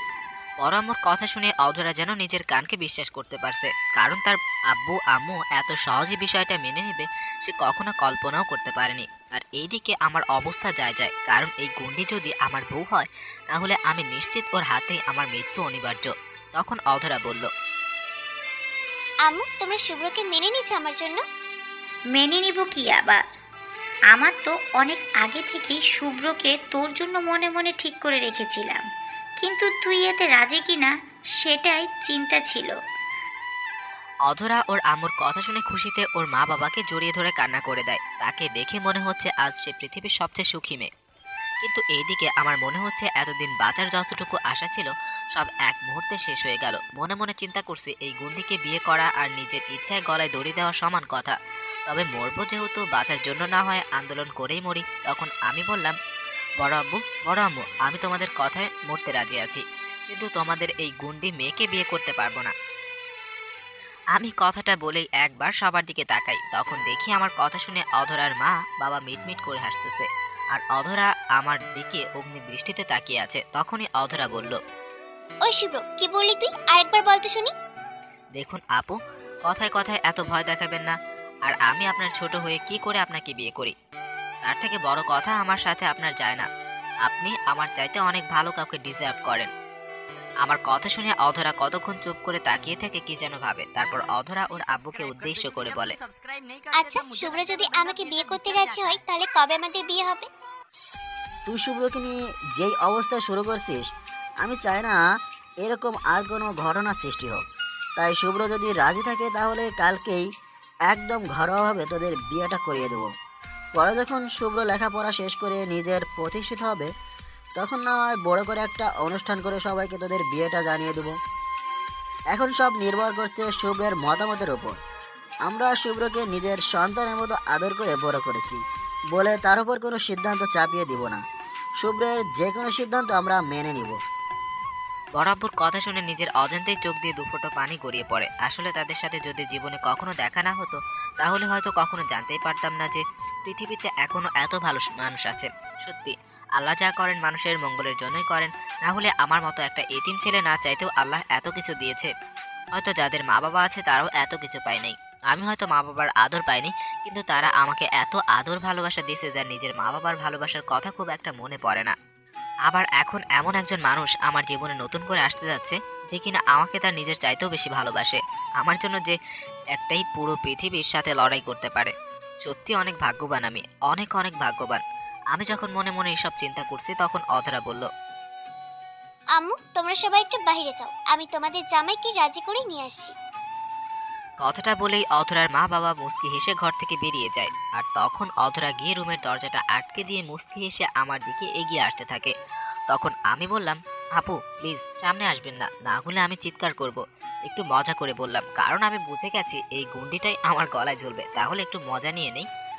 আমি কথাটা বলতে বলতেই অধরা আমাকে ধাক্কা মেরে বিছানায় ফেলে দিয়ে জড়িয়ে ধরে আর আমার বুকের সাথে নিজের শরীরটা মিশিয়ে দিয়ে অধরা বলল, এই যে আমার জুনিয়র বর, এখন যদি তুমি চিৎকার করো তাহলে বাইরে থেকে সবাই অন্য কিছু মনে করবে, বুঝলে? অন্য কিছু মনে করবে মানে কি? সবাই মনে করবে আমরা বিয়ের আগে বাসা শুরু করছি। অধরার কথা শুনে আমি বেশ লজ্জা পেলাম, কিন্তু গন্ডি তার দাঁত বের করে হাসতে লাগলো। তখন আমি মজা করে বললাম, বাসর কেমনে করে? তুমি মনে হয় কচি খোকা, কিছু বোঝো না। কালকে বিয়েটা হয়ে যাক, তারপর তোমাকে দেখাবো বাসর কেমনে করে। এখন বল, তুই কি বিয়েতে রাজি না? আমি কি দেখতে এতই খারাপ যে আমাকে বিয়ে করা যায় না? আপনি দেখতে খারাপ কেন হবেন? আপনি তো পরির মতো সুন্দর। যে পুরুষ আপনাকে সঙ্গী হিসেবে পাবে সে তো অনেক ভাগ্যবান হবে। তাহলে তুমি কেন আমাকে বিয়ে করতে চাও না? আমাকে একটু ভালোবাসতে চাও না? বিশ্বাস করো শুভ্র, তোমাকে আমি অনেক অনেক ভালোবাসা দিব। কখনো কোনো কষ্টের ছোঁয়া তোমাকে লাগতে দিব না। আমার শাড়ির আঁচল দিয়ে সবসময় তোমার মাথার উপর ছায়া দিয়ে রাখবো। প্লিজ আমাকে এবার কাছে টেনে দেখো। দেখেন, বড় আব্বু যেহেতু চাইছে আমাদের বিয়ে দিতে, তাহলে সেখানে আমার আর কোনো কথা নাই। কারণ তাদের কথায় আমি তো মরতেও রাজি। আর এত শুধু সামান্য বিয়ে মাত্র, কিন্তু এটাও সত্যি আপনার সাথে আমার স্বাভাবিক হতে একটু সময় লাগবে, কারণ এটা সত্যি আমি কোনোদিন আপনাকে অন্য নজরে দেখি নাই, সব সময় আপু বলতাম আর এটাই ভেবে আসছি। তাই আপনার সাথে স্বামী স্ত্রী সম্পর্ক স্বাভাবিক হতে আমার একটু সময় দেওয়া লাগবে। আমি কথাটা বলার সাথে সাথে অধরা একটা হাসি দিয়ে নিজের গোলাপের পাপড়ির মতো সুন্দর ঠোঁটগুলো আমার ঠোঁটের সাথে মিশিয়ে দেয়। তারপর শুরু করে, এটা না বুঝলে এক গ্লাস ঠান্ডা পানি খান, বুঝে যাবেন। অধরা প্রায় 15 মিনিট পরে আমাকে ছেড়ে দিয়ে মুচকে এসে বড় বড় নিঃশ্বাস নিতে থাকে। এদিকে আমার প্রাণ চলে যাওয়ার অবস্থা। তখন আমি নিঃশ্বাস নিতে নিতে বললাম, এই জন্যই সিনিয়র মেয়েদের সাথে বিয়ে অথবা প্রেম কোনোটাই করতে নাই, কারণ তাদের আদর আর মায়ের দুটোই ভয়ঙ্কর। শুরু করলে নাগের ডগায় দম না এনে ছাড়ে না। আমার কথা শুনে অধরা হাসতে হাসতে বলল, আরেক রাউন্ড দিব নাকি? তখন কিন্তু মেরেই ফেলবো। না আপু, আপনার এক রাউন্ডেই আমার যায় যায় অবস্থা, জানি না বাকি জীবন কি হবে। কুত্তা, কালকে আমি তোর বউ হব আর এখন আমাকে আপু বলছিস? আরেকবার বললে তোর জিভ টেনে ছিঁড়ে ফেলবো। ও, এটা তো মুখে বললেও বোঝা যায়, তার জন্য হাত ব্যবহার করতে হয়। মুখের কথায় কাজ না হলে হাতের ব্যবহার করা ফরজ, জানিস এটা? আগে না জানলেও এখন আপনার কাছ থেকে জেনে নিলাম। আচ্ছা, কিছু মনে করবেন না, একটা কথা বলি।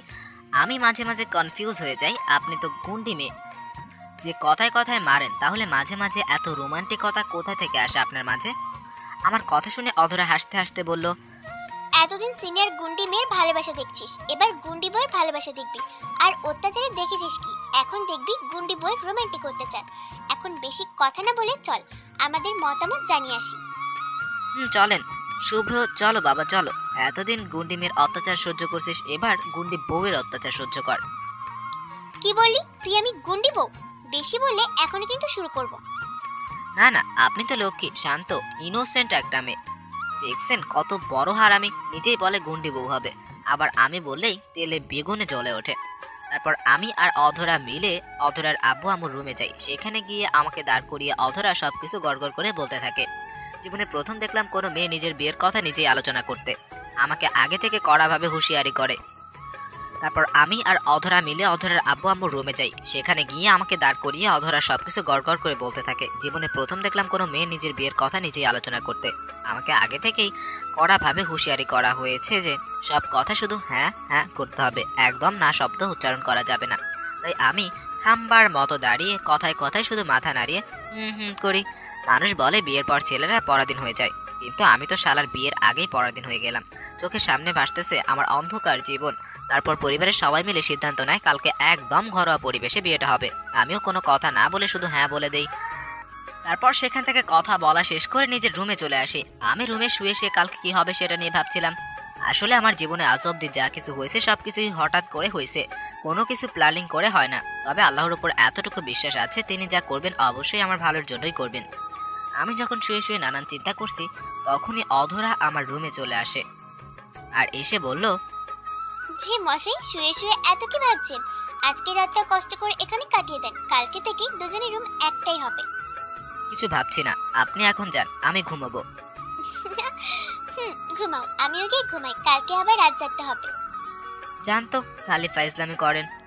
আমার কথা শুনে অধরা হাসতে হাসতে রুম থেকে বেরিয়ে গেছে আর আমিও সব চিন্তা বাদ দিয়ে ঘুমিয়ে পড়ি। পরের দিন সকালে আমি একটু দেরি করে ঘুম থেকে উঠি আর ঘুম থেকে উঠে দেখি বাড়ির পরিবেশটা বেশ অন্যরকম লাগছে। অধরার মামার বাড়ি থেকে কয়েকজন মানুষ আসছে, ও চাচা চাচিরা আসছে, সাথে অধরাদের আরো কিছু ঘনিষ্ঠ আত্মীয়রা আসছে। আর সবাই দেখি আমাকে দেখলেই কেমন জানি মুচকি হাসে। আমার জন্য বিষয় একটু অস্বাভাবিক লাগছিল।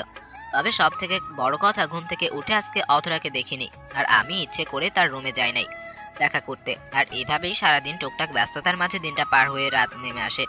সারাদিন অধরাকে দেখিনি। সন্ধ্যায় যখন আমাদের বিয়ে পড়ানো হয় তখন দেখি অধরাকে অনেক সুন্দর করে বউ সাজিয়ে আমার পাশে বসানো হয়। আর একটু পরেই কাজী সাহেব বিয়ের সকল নিয়ম মেনে আমাদের বিয়েটা সম্পূর্ণ করে। বিয়ের পরে অধরার বাবা মা আমাকে অনেক বোঝায়। আগে যাদের বড় আব্বু বড় আম্মু ডাকতাম, আজ তারা সত্যি আমার মা বাবা হয়ে গেল। ছোট নবাব হয়ে গেল নিজের ভাই। শুধু অধরা সিনিয়র আপু থেকে সিনিয়র বউ হয়ে গেল। তারপর সবাই মিলে একসাথে খাওয়া দাওয়া করে যে যার রুমে চলে যাই। অধরাকে ওর চাচি বউ সাজিয়ে বাসর ঘরে বসিয়ে আসে আর আমাকে বলে রুমে যাওয়ার জন্য।